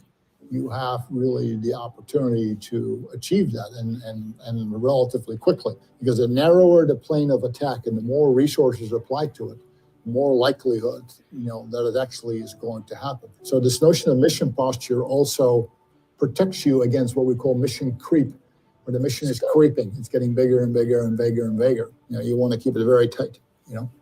We are going to do this thing. and just this thing. So Thoughts, D? My thought is why he was saying that, I don't think the community knows this, but they basically shaped the mission. We had a, like, if you bring our mission back up, our mission originally was to address gaps in tech diversity with actionable solutions. It's just like he said, it was very vague, it was very broad. But over time, with our organic approach, we took the things that as a community that you all were coming to us for and what we were doing, and that the community helped shape our mission. So that's how we came up with Connect, Learn, and Grow. So I don't know if you know how important you are to each other and what you need and how it's important the community is to do just those things. And when you come together, how much stronger you are, and not to be siloed or afraid or lonely or any of those things. You guys shape that mission for us. And so, we definitely want you to be a part of that. I'm silly. When you said lonely, the first thing that popped into my mind was Janet Jackson. We're gonna break it down, break it down. You've been singing all day. You have been shazamming it all day. I get so lonely. But yeah, Oh you no, guys, that's you what guys they did that. said. And that's what and Connect, Learn, and Grow came during our refresh for our anniversary. And so that was a very pivotal moment for us as an organization to be able to have a more defined mission. So thank you guys for that. I don't have nothing to add. I work on the marketing. Huh? I don't have nothing to add. I'm gonna be quiet. Let's get back to it. it's a useful way of thinking about purpose and how to provision and mobilize organizations against objectives. Otherwise, we're just a group of people running around doing stuff, hoping for the best. Conviction, have conviction. You cannot be half-hearted. If the answer is not hell yes, it's hell no. So conviction, number one. Number two is courage. As a leader, you have to have courage because you'll be doing things that people may not like.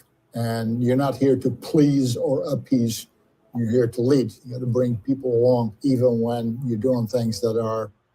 Ooh, doesn't work. So you're not here to back it up. Back it up. Right here. It says you are not here to please or appease. I think as people, we do both. And it usually is not in alignment of where we want to go. Because a lot of times everybody wants to just see people happy or they want to see them succeed. But sometimes it's at the detriment of your own self or your own company. Yeah. And then a lot of people just want fluff. Like, you got to know when to hold them and know when to flow them. Like, being a great leader is telling people what they don't want to hear to help them grow. And they might be a little salty, you know what I'm saying, about what you just told them, but to deliver that with conviction and strength, and I don't want to say compassion is a better word for it, because most of the time you're on a team, you're building a team, you are liaisoning with another team. It's always going to be so many personalities. So you gotta be diplomatic in a lot of things. Mm. So how do you handle someone screaming at you and you are the consultant on a project? Handling somebody that is screaming at me. I think you've had more experience than that than I. I've never had somebody scream at me the way you have described people come into your office and turning like beet red and having, that. Slamming, slamming their hand on the desk, Yeah, like being throwing physically, books at you. yeah, like being physically in my face. But literally yesterday, and I don't know if the man is bipolar or what, but yesterday, at work, I got like 2 real saucy emails. Like, and the emails were not to me personally, they were to my team based on what we do. And I read one of them, and the system was down. And so I saw another one come in by our project manager. And I was like, ooh.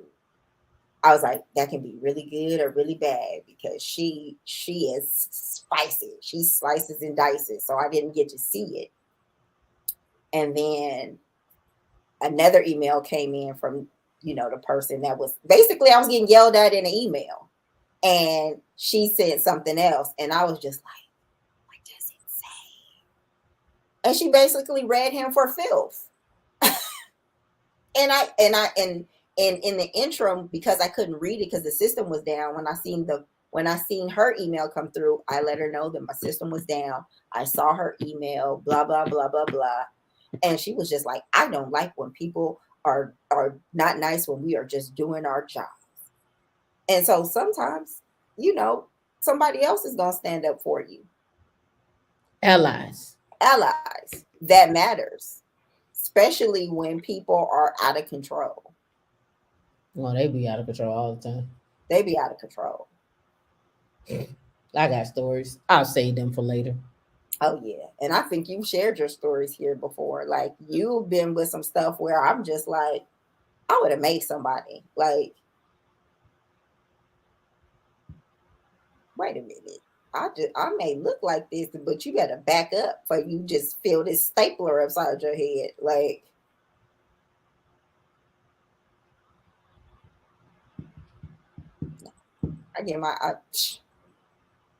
you didn't have to walk around the building plenty of times.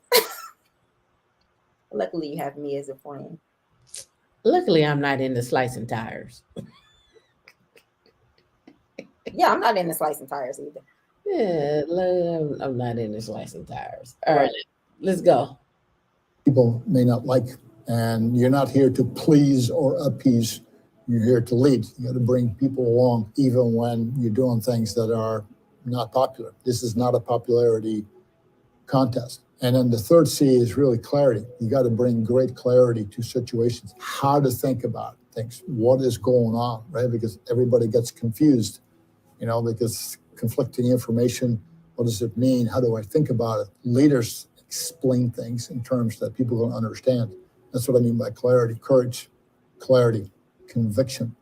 If you do all these 3, you're well on your way to being a great leader. What's really important for entrepreneurs is struggle and failure is not just normal, it's the norm. I mean, failure and struggle are very, very common. Successes are rare. Here's the important thing. Failure and struggle are formative.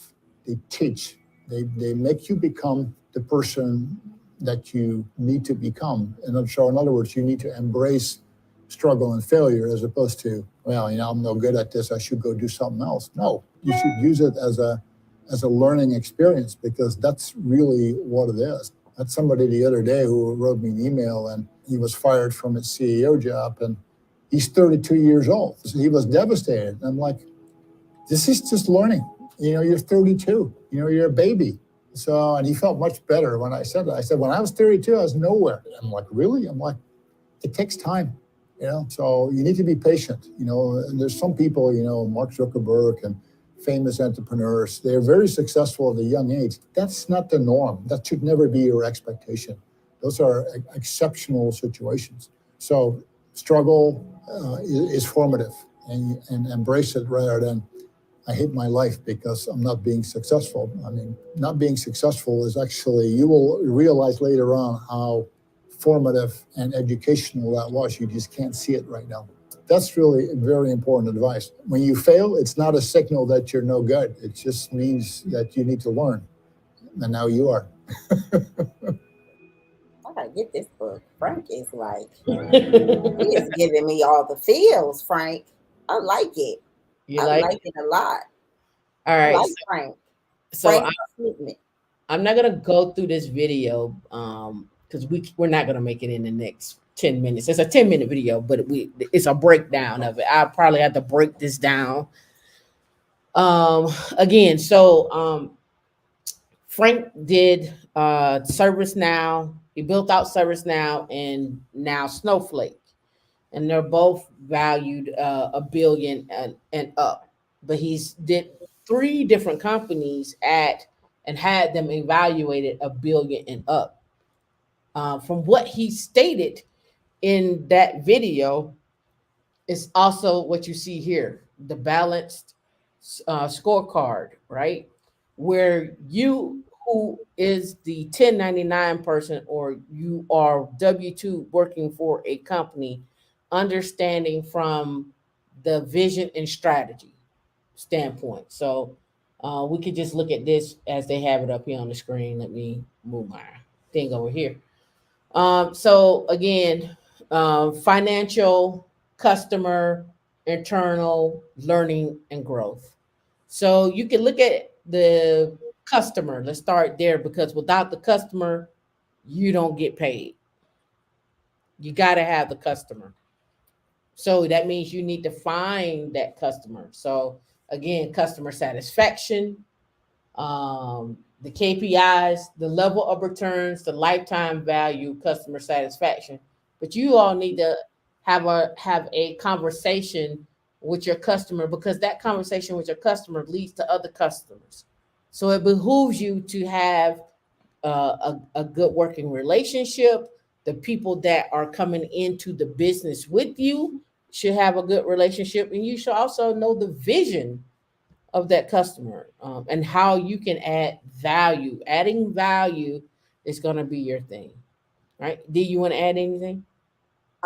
No, like I said, my biggest thing at the customer level is always setting expectations and having that dialogue about what this journey is going to look for like for them, and where I come in that journey, my role, their role, and what is our end result, and how we're going to get there, and the best way to communicate our needs to each other. Those things are very important, and when they gotta pay. Right. So the next one is learning and growth. So this is where you, the internal knowledge share, the acquire hires that happen, where a company sees a specialization out there for a particular company, and then they bring them in. For example, Glassdoor was purchased, I think, for 21 billion. I think it was. I think it was Glassdoor that was purchased for that, and then they turned around and they just bought an AI company here as well too, from what I remember.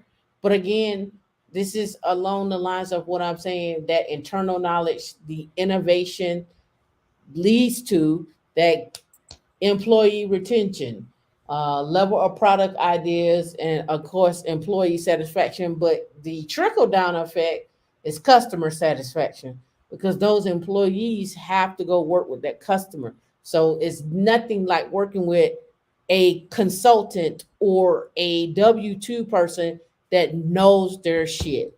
Just gonna put it like that, like that. Right. Right. And then also, in the big scheme of things, a customer is not necessarily an individual. Your customers could be another company. Or another business unit within the Yeah, company. another a business, a company, like a group of people. Like, your customer is so much bigger. And for me, which is always gets me to the finish line, is that if we don't have a customer, we don't get paid. Like, all businesses need customers. Like, whether you are the boss or you are a team member, like if you don't have a customer, don't nobody make any money. And everything that you do should be customer centric. Every part of your process should be customer centric and have the customer in mind. Every part of your business. Right. So the next one is internal, the efficiency of the business. A lot of times people build stuff in the cloud and they just burning cash, burning. Tesla has burnt through so much cash. Like a lot of startups burn. They got a lot of burn rate there, right? So even in as a 1099 person, being efficient with your business, the tools, your acumen, that's going to be important. Like if you know that you're not really good at setting up appointments, get you an assistant. Get you a virtual assistant. Get somebody to help you out so you can make your life easier. Don't the goal is not to make your life harder, it's to make your life easier. Right. And you don't even need an assistant, like a Calendly. That'll set your appointments. All you gotta do is put your schedule in there and it'll tell people what your schedule is and your availability. Some people like Tamika need an assistant. We're looking for Tamika an assistant What I need an assistant for? to assist. What they assisting in? I'm not gonna talk to you about that right now.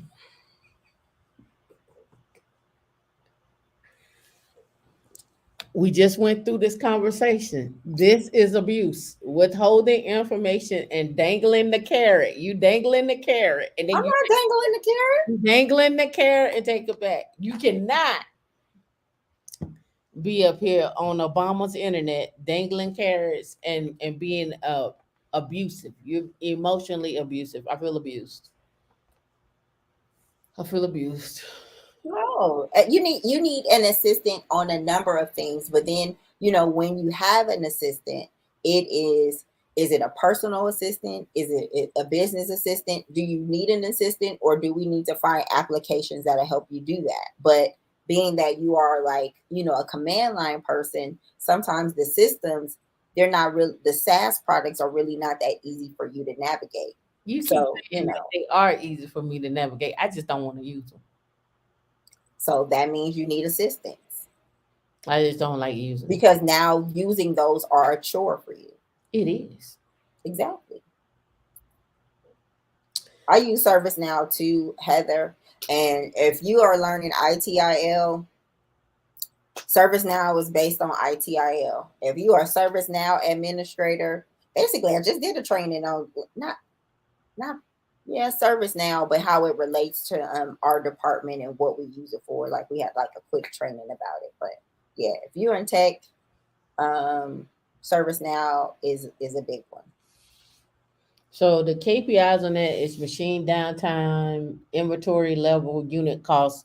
I'm gonna go with inventory level and unit costs here, especially if you're 1099.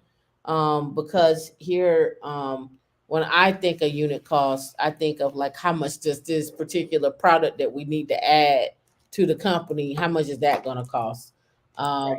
When I think of inventory level, me personally, I think of assistance for me, not inventory level, but I just think about who can help me with my day to day when it comes to that. That's Yeah. just And unit cost could also be like these polos and these shirts. If we have a service people, like what does that cost us? Where do we get that from? What are our minimums? Do they go out automatically? How are we using that funding? A uniform is a unit cost. Are they washing them? Are they leaving them at work? The computers are unit cost. The mice, the cords, the cables, like literally you as an employee is a unit cost. Like even though it goes to payroll, like everything that is in a business definitely costs. yep. And last but not least is our favorite one, the financials, right? The financial performance of the business. You are the business. You are the business. The revenue, the OPEX, and then the net profit. OPEX. You know what that stands for, D? I don't know. No? I was just about to pull it up. Operational expenditure. Okay. The money a company or organization spends on ongoing day-to-day basis to run its business. Now I know what it is, but sometimes I don't know the fancy acronyms for things. I'm just, The expenses can be one time or reoccurring. Websites, security, uh, emails, DNS, SSL certs, all those things. registration, business registration, licenses, insurance, cell phones, internet, rent. Yeah, let me see. I'm looking to see if they We got. usually call them the cost of doing business. It's the cost of doing business. And here's they said that link was down. Yeah. So let me do what they looking for, templates, business strategy. So let me do a lucid chart right quick and let me go look at business, and then let's see what a template they have for business. Just to see. And we look, let's pull this over. Anybody got any questions, comments, So business. comments? All right, so business. All right, let's see. Team. Oh, standard. Okay, you got a build workflow, visualize. Oh, hold on, let me go back because it changed for me. All right. I wonder what's going on in the internet today. Because you know what I noticed? A lot of the men are not here today. I don't What's know. going on? Is this the concave? Is it something juicy going on the internet? Because a lot of the fellas are not here. I noticed. Oh, I don't know. Business capability map. Yeah, what is your business capable of? What's your capability? That's a good one. Business requirement, business process flow, business customer data model, um, and maybe even a concept. But these are just different templates that you can go out there and get these templates and whatnot. But understanding, yourself as a business, like how, like take do a business capability map, and you see here they got business units 1 through 5, and then they got some explanations on here. But go look up how to break yourself down as a business and your skill sets and map those things out, and even come up with a focus on who you want to target as far as the business goes, like who's the customer, and then is that industry worth it? Spend some time on that and see how lucrative that business is, or that business idea you may have. Right, you may want to do, for example, you may want to do some security with AI. You may want to do security with Linux. You may want to do security with containers. You may want to do security of Kubernetes. You may want to be a cloud security engineer consultant. You may want to be a Linux admin consultant. You may want to be a ServiceNow consultant, a Snowflake consultant, what is it, Salesforce consultant. Who's the customer that you're trying to target? How do people get to know who you are and what your capabilities are? How are you going to put yourself out there? How does the word of mouth go? Who are you going to network with? What teams are you going to, what conferences are you going to go to? How are you going to, how is someone going to trust you to do this work? And it may be you do 1099 on a project and get some working history behind you as that 1099 person. Maybe you're switching from W2 to 1099 and you need to get some business acumen on the 1099 side, right? Positioning yourself to prosper. Yeah. That was it, D. That's all I had today. Is it? Is it? Okay, so does anybody want to come up before we get out of here? Or was you ready to wrap it up, Tam? I did 2 hours straight. I did 2 hours.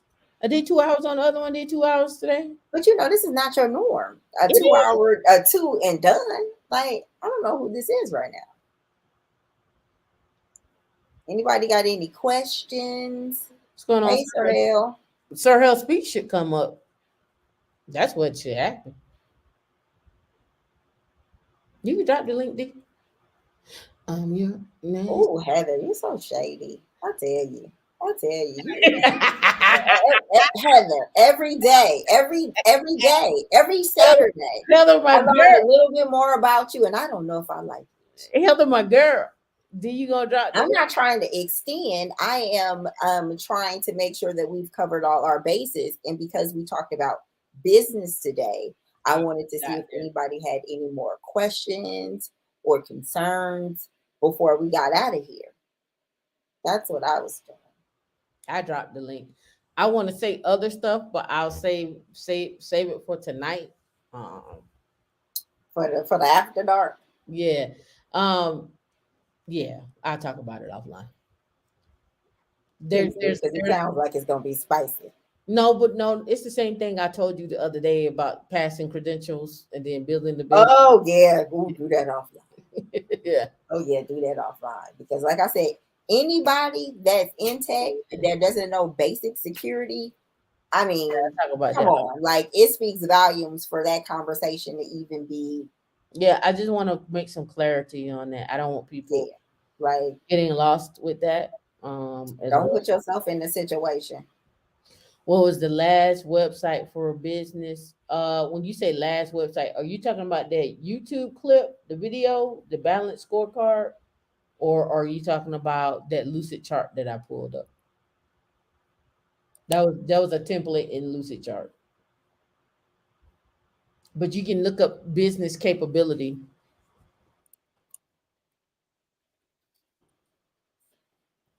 I just want to make sure everybody get their stuff. Y'all talk about me so bad. I want to see y'all win. Here's another one. Here's what I searched. Right. So business capability is the expression or the articulation of the capacity, the materials, and the expertise of an organization. It needed to perform core functions. But I'm looking at it like, what is your business? What are you capable of? What are your skill sets? And how do those skill sets match up to what the customer needs, right? What does that customer need? So if you're looking at being 1099, let me look. Let me pull this up. Let's see. Let me do this.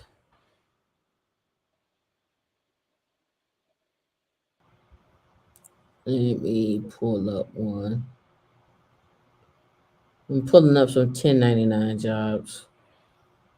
And usually they shorten that with usually you use your business capability statement when you're going after government contracting. That's like one of the first things that you guys get together is your business capability statement and like your past performance, which is the clients that you've worked with in the past. And so that instead of that being your it's basically your business resume, your profile for your business. Oh, that's super. All right, so here is a corp-to-corp position in Atlanta, in Sandy Springs. Still looks small on the screen. That's about as big as I can get it there.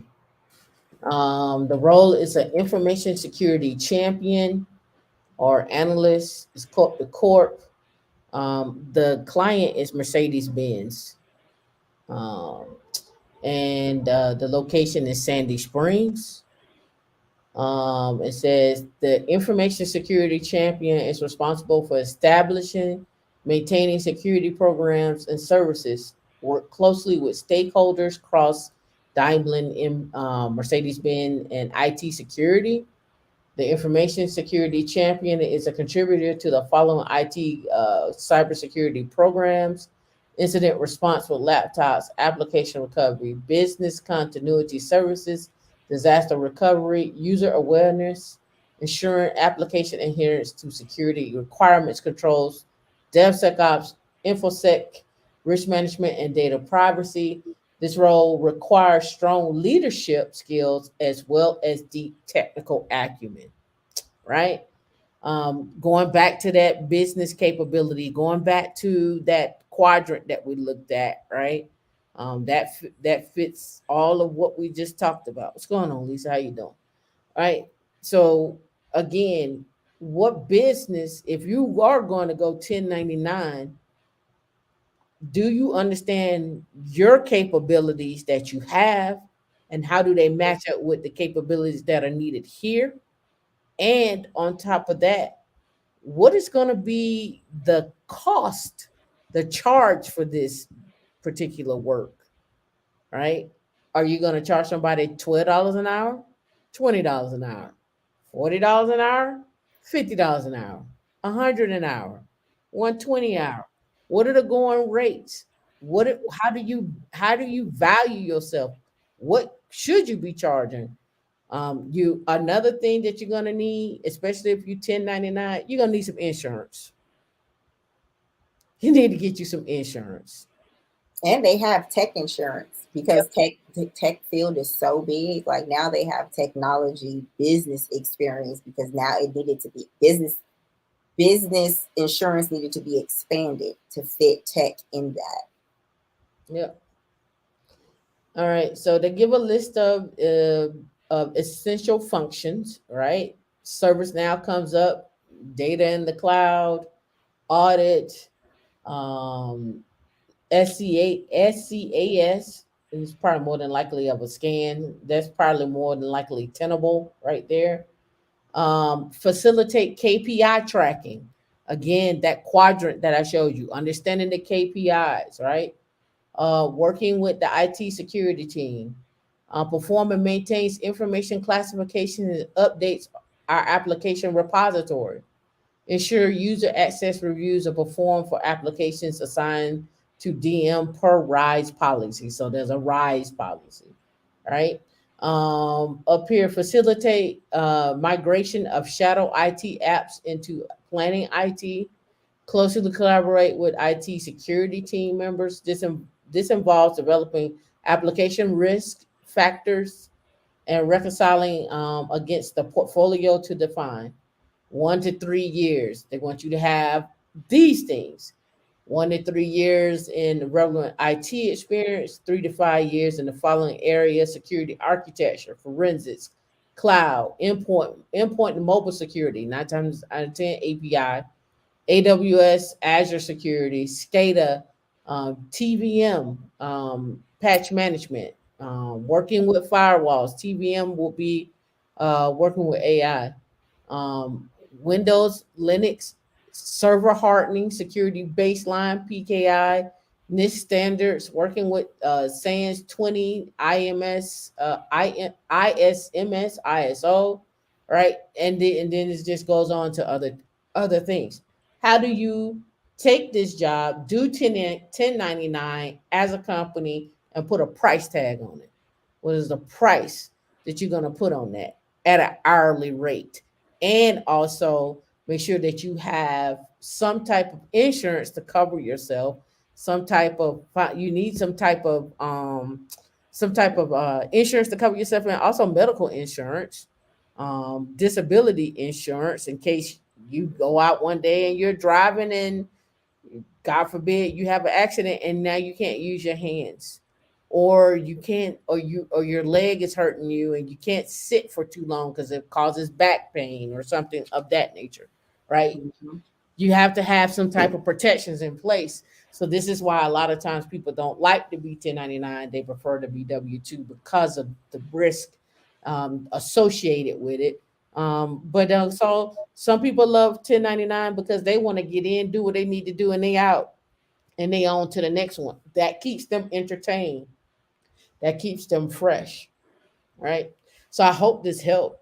I hope this put into perspective of treating yourself as a business, understanding the customer that you're targeting, your focus, and understanding your KPIs and the customer KPIs. Also, when you start networking out and building relationships, what are their ethics? What are the things that are important to them? Do you line up? Maybe you joint venture on a particular project. Maybe you take the security piece. Maybe you take the data piece. Maybe you take the DevSecOps piece. Maybe they do the bookkeeping. These are all things that you should be considering and understanding how to build that out. Now, how do you scale that from you just doing it to you scaling it out to 5 people doing it, to 10 people doing it, to whatever the case may be? And that's where you're going to start understanding a little bit more about people, who they are, what you want from them, how they show up to meetings, how they come in, what type of questions that they ask. Are they studying? Are they looking at material? Do they understand the customer? Do they understand what the customer needs? Does the customer actually understand their needs? Did you address the unknown needs and the needs of the customer? These are things that you're going to have to get very good at. And this is just another revenue stream, another way to have income. There are people out there that are just career coaches on business coaches and help businesses grow. So that's another lane. Maybe we should bring in a business coach to talk about growing a business. I hope this has been valuable to you. D, you got anything to add? Nobody came up. I know nobody came up. And with that, um, just that, I guess that opportunity description Cham just had, it was by a recruiter. And so with that, the questions you have for the recruiter and understanding what that company is looking for. That company is looking for a leader. So you will be talking to other leaders. So that's not a worker bee. That team that you're on is a high level team. So the way that you are communicating to other people that are C-suite executives as far as the long range plans, what does that look like, and then being able to communicate with the people that are implementing that on those different levels. And so if you are looking to become a leader, what does that look like? What does that language, what is that language? What is leadership language? And understanding the business as a whole in totality. So when it comes to the metrics, the KPIs, who does what, I mean, they're looking for somebody to fill in those gaps. And then, that is a lot of stuff that they have in there, and how to ask the right questions to the recruiter to be able to condense that down.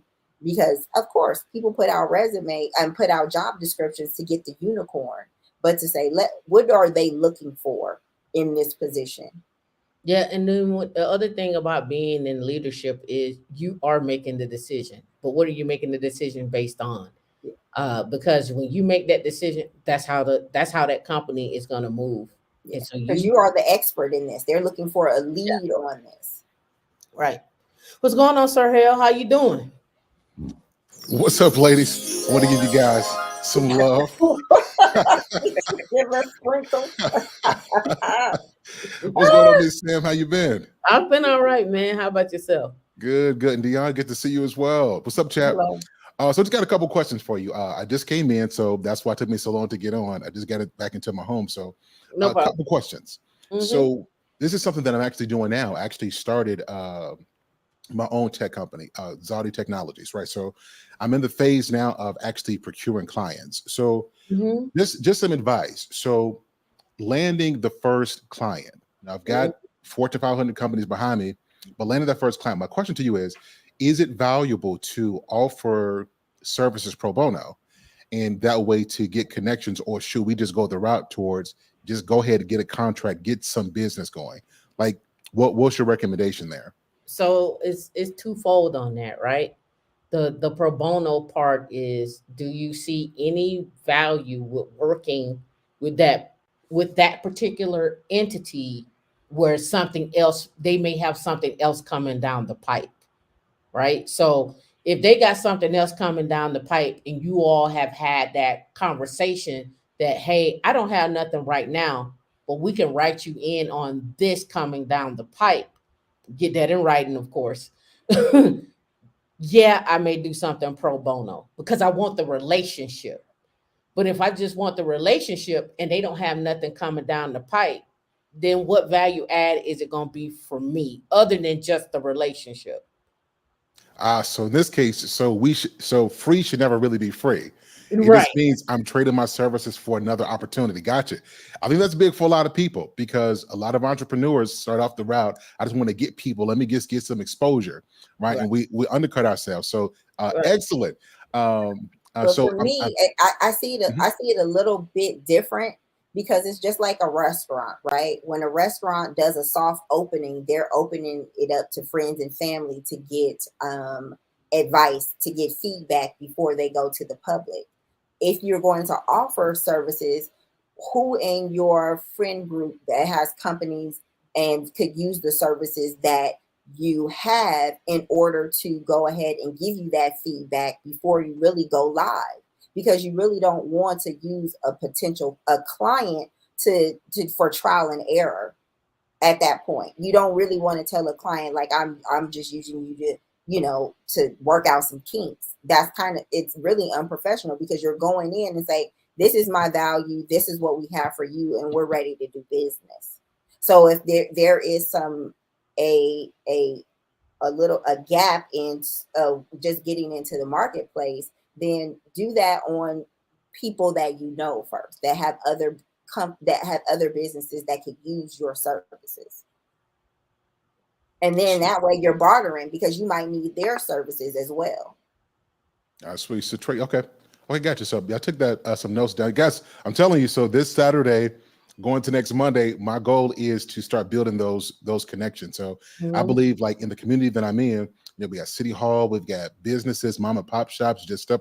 I'm going to go through all of those and pretty much do that. So my last question for you is, I have a strong technical background, and I'm Mhm. going back to school now to finish a degree in business. My question to you is, I know it's valuable, but is it necessary to have a business background if you're offering technical services? Like, I mean, I know it's valuable, but is it needed? That's a twofold question to me. I think there needs to be some type of business acumen in terms of a sense of business, but I don't necessarily think you would need a degree in it, because again, this is how I look at it. You can hire out somebody to do the business side and you can stay technical. And or you can hire somebody to do the business side, lay down the foundation, let you learn from them, and then bring it in-house.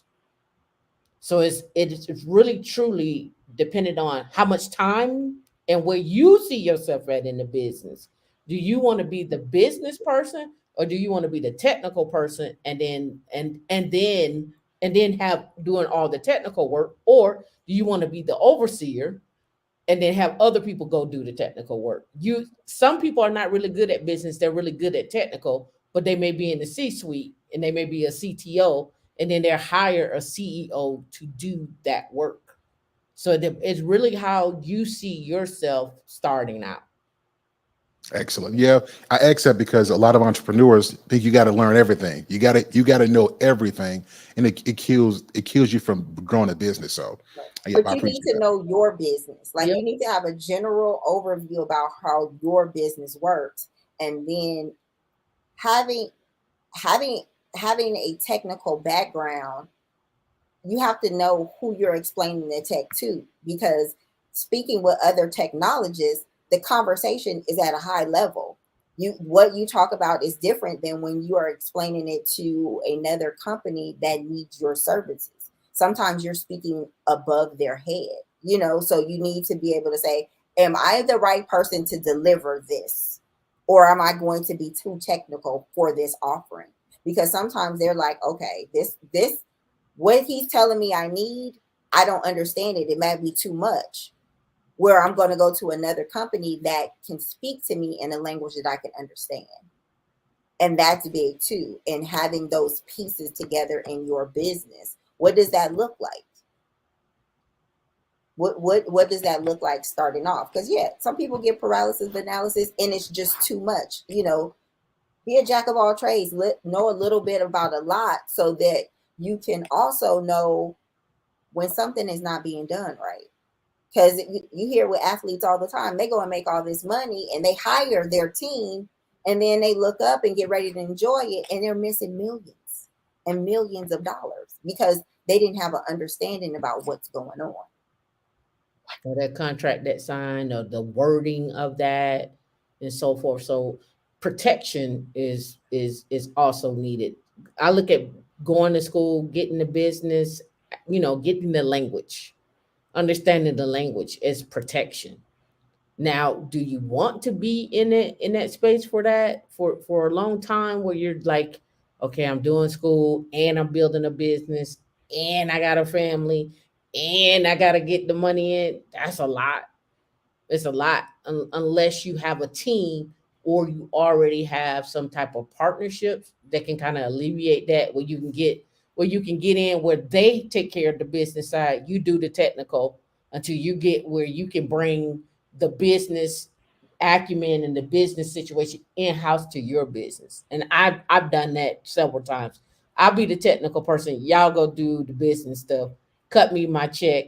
Oh, what did you do? Let me sit on the business meetings. Let me see how you laid out the responses in an email. Let me see how you talk to people. Let me sit on a phone call with that. That's more valuable to me while I'm still getting paid. And now when I go out and say, well, I didn't like how he talked to that person. I didn't like that relationship. I didn't like how that email went out. I didn't like how they structured their capability. I didn't like their vision. I get all those things taken care of while still getting paid. And then now bring that in and say, these are the things that I know I have to have, that I want, and then build out from there. But that's my approach because I'm a technical person. I really appreciate this. I want to switch over to business, right? I want to hire people and I want to be somewhere, golfing somewhere. I don't want to do all that stuff forever, but I enjoy it now, and getting it off the ground. You got to do what you got to do. So I really appreciate the advice you're giving. But you got to building a team that what Frank was talking about before. And I don't know if you saw the video of Frank that came in from ServiceNow and Snowflake. Yeah, the CEO of Snowflake. And it is building a team that is dialed into your mission and is excited where they have to go, and they have a part of what that is, because that's going to make or break you as a business owner. Because if you have a team that you've empowered and trust to make sure that they are running the business how you would do it, because you've duplicated yourself and empowered those people to do it, you can go golf and you can go do all that. But it's also one of those things that, you don't want to leave your business to people. Again, I'm going to use athletes that have friends and family, and they spent millions of dollars and they have nothing to show for it. And they're also representing you. So you don't want to have people out there that are half-stepping or not following the process, because the process is only good as the people who use it. You know what I'm saying? So it's just like, there's so many nuances. So focus on building the team and empowering the team to do these things and to move that forward if your end goal is to just own the business and have people running. Duly noted. Ladies, I appreciate you. Thank you. Appreciate you. Before you go, just one quick question. Why'd you make the switch? Well, so I got into technology because of the money, right? So before I got into it, I was a musician. I was struggling. I just going through some things in my life. And then I got some technical skills, and it exploded, right? And so it's great. And I love what I do. It's just that I don't want to just do that. I've got some other things, motivational speaking, book writing, authoring, and I want to open up a couple coffee shops. So I've got some big things that I want to do. And I want to have one of my main passions, technology. I want to start off with that to help fuel and funnel, to finance my other dreams. So that's kind of what I want to do. But I love what I do now. It is that I do want to transition. You want to diversify. Yeah. With some revenue streams. And hey, but it's when you understand business, it's the same across the board. Marcus Lemonis, Tamika said he's my boyfriend in my head. We're married. People, processes, and procedures. Period. That's your business across the board. You want to have good people in place that have dialed into your vision, that are going to deliver, and everybody is invested. That's it. Exactly. All right, Thank ladies. you. I really appreciate it. Thanks for having me up here. I really appreciate you. You're welcome. All righty. Thank you for coming. Let's address this one here. Freelancers on Upwork generally start off with some freebies. Freelancers have to realize that they are competing with the whole world. People in India and Africa can work for a few dollars at the lowest. So low definitely doesn't mean the best. And that's not going to discount people, but understanding your business and how your business is ran and what you need from people, it holds a lot of weight. Because at the end of the day, you don't have any money to waste. Perfect example for me. I had a client and I was doing a website project, and I went on one of these sites, Freelancer or Fiverr or something, and I hired a company that was supposed to be. I didn't need them to be in the U.S., and I ended up picking a company, and the way they presented themselves to me was like they were the same person. And every time I had an email with somebody, I could tell it was a different person. Just the cadence, the tone of the emails, and all of that. And so I would specifically say, I want to talk to who I spoke to yesterday. Like, I'm not about to be answering these questions, or you're about to lose my business. Like, you really have to know what is going on. Another company, even for women in Linux, I hired a website company. I was very adamant about what I needed, how it should be done, and what were the deliverables on that. And that we wanted somebody, basically we were going to pay a premium because we wanted to hire a whole department, but also keep the a freedom to make some changes on our own website. Well, as I was submitting requests, I didn't get a follow-up on those requests. So changes were going up on our website that I knew by the language that the person who was writing this was not a native English speaker. And I had a problem with that because, number one, it wasn't the process. It wasn't the expectation that you set for me in our company. And it did not happen once. It happened twice. It happened 3 times. And the second time I was able to say, let me know if you are outsourcing this work. And if you are outsourcing that work and that's part of your business model, that's fine. But whoever does our work needs to be in-house. Do you have that or not? And so that way you can cut ties and go about your business, because time is money. And here you are, you wasted all this time and my money. So you need to know your business, because low does not necessarily mean you're going to get your money's worth, because all that time you spend, you actually might be spending more money trying to manage that situation. Yep. And the other part to that is some people require you to be U.S. citizen because their customer is requiring you to be a U.S. citizen. So not all work is going outsourced. So you got to pick and choose your battles on that, on what you're looking for when it comes to that. And then that contract might be state specific. They might need all the people in Georgia. Anybody that does that work based on whatever they could be getting tax incentives from the government. And so they have to have, different people in different spaces. So again, know your business, know what's going on, because it saves you time and it saves you money. And this is where people that do W-2 work, this is where the 1099 work can be very helpful, because it gives you another way to practice your skill sets outside of work and really sharpen who, your skill sets and sharpen who you are. It's a balance, of course, but it gives you that option, right? But D, that's it for me. I'm going to go eat. Where are you going, Flame? To the kitchen. I thought you didn't have any food in there. I forgot I do. I ordered some Benny Hunters last night. What's up online?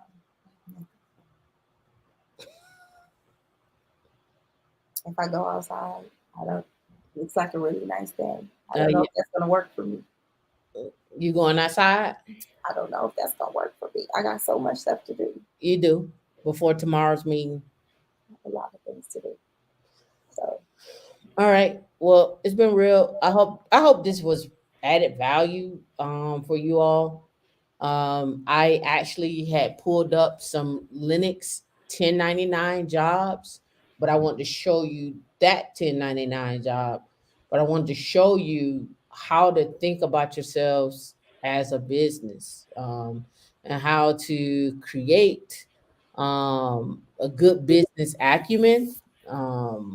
Also, to keep increasing your skill sets. And some of those skill sets may not be technical. Some of those skill sets may be increasing your network so you can still get the business, but maybe you don't do the work. Maybe you hand it off to somebody to do the work and you get 20% and you give them 80%. Or maybe it's a 60-40 split, whatever the case may be. But again, that comes with transparency as well, and as well as a working relationship. You got to go with somebody that you trust, and sometimes those people you vetted out over the years. You may vet somebody out over 3, 4, 5 years. It may be a coworker. It may be somebody that you worked with previously, and now y'all back out here and tag team back again, right? So again, look into your network at work, and look into your network at previous jobs where you may still be friends with people, so you don't have to start from scratch, right? And also look in Women in Linux. If you all are part of the Slack group, you vet them out, ask questions. Don't be afraid. It's your business. It's your work. It's just your cut, it's your paycheck. tell people what you're looking for, what you need, and see what you get back. Mm-hmm. They say closed mouth doesn't get fed. So see what's already out here within your resources. Mm-hmm. Okay. Cool. All right, it's been real. I hope you all understood everything today. Business abuse is also a thing.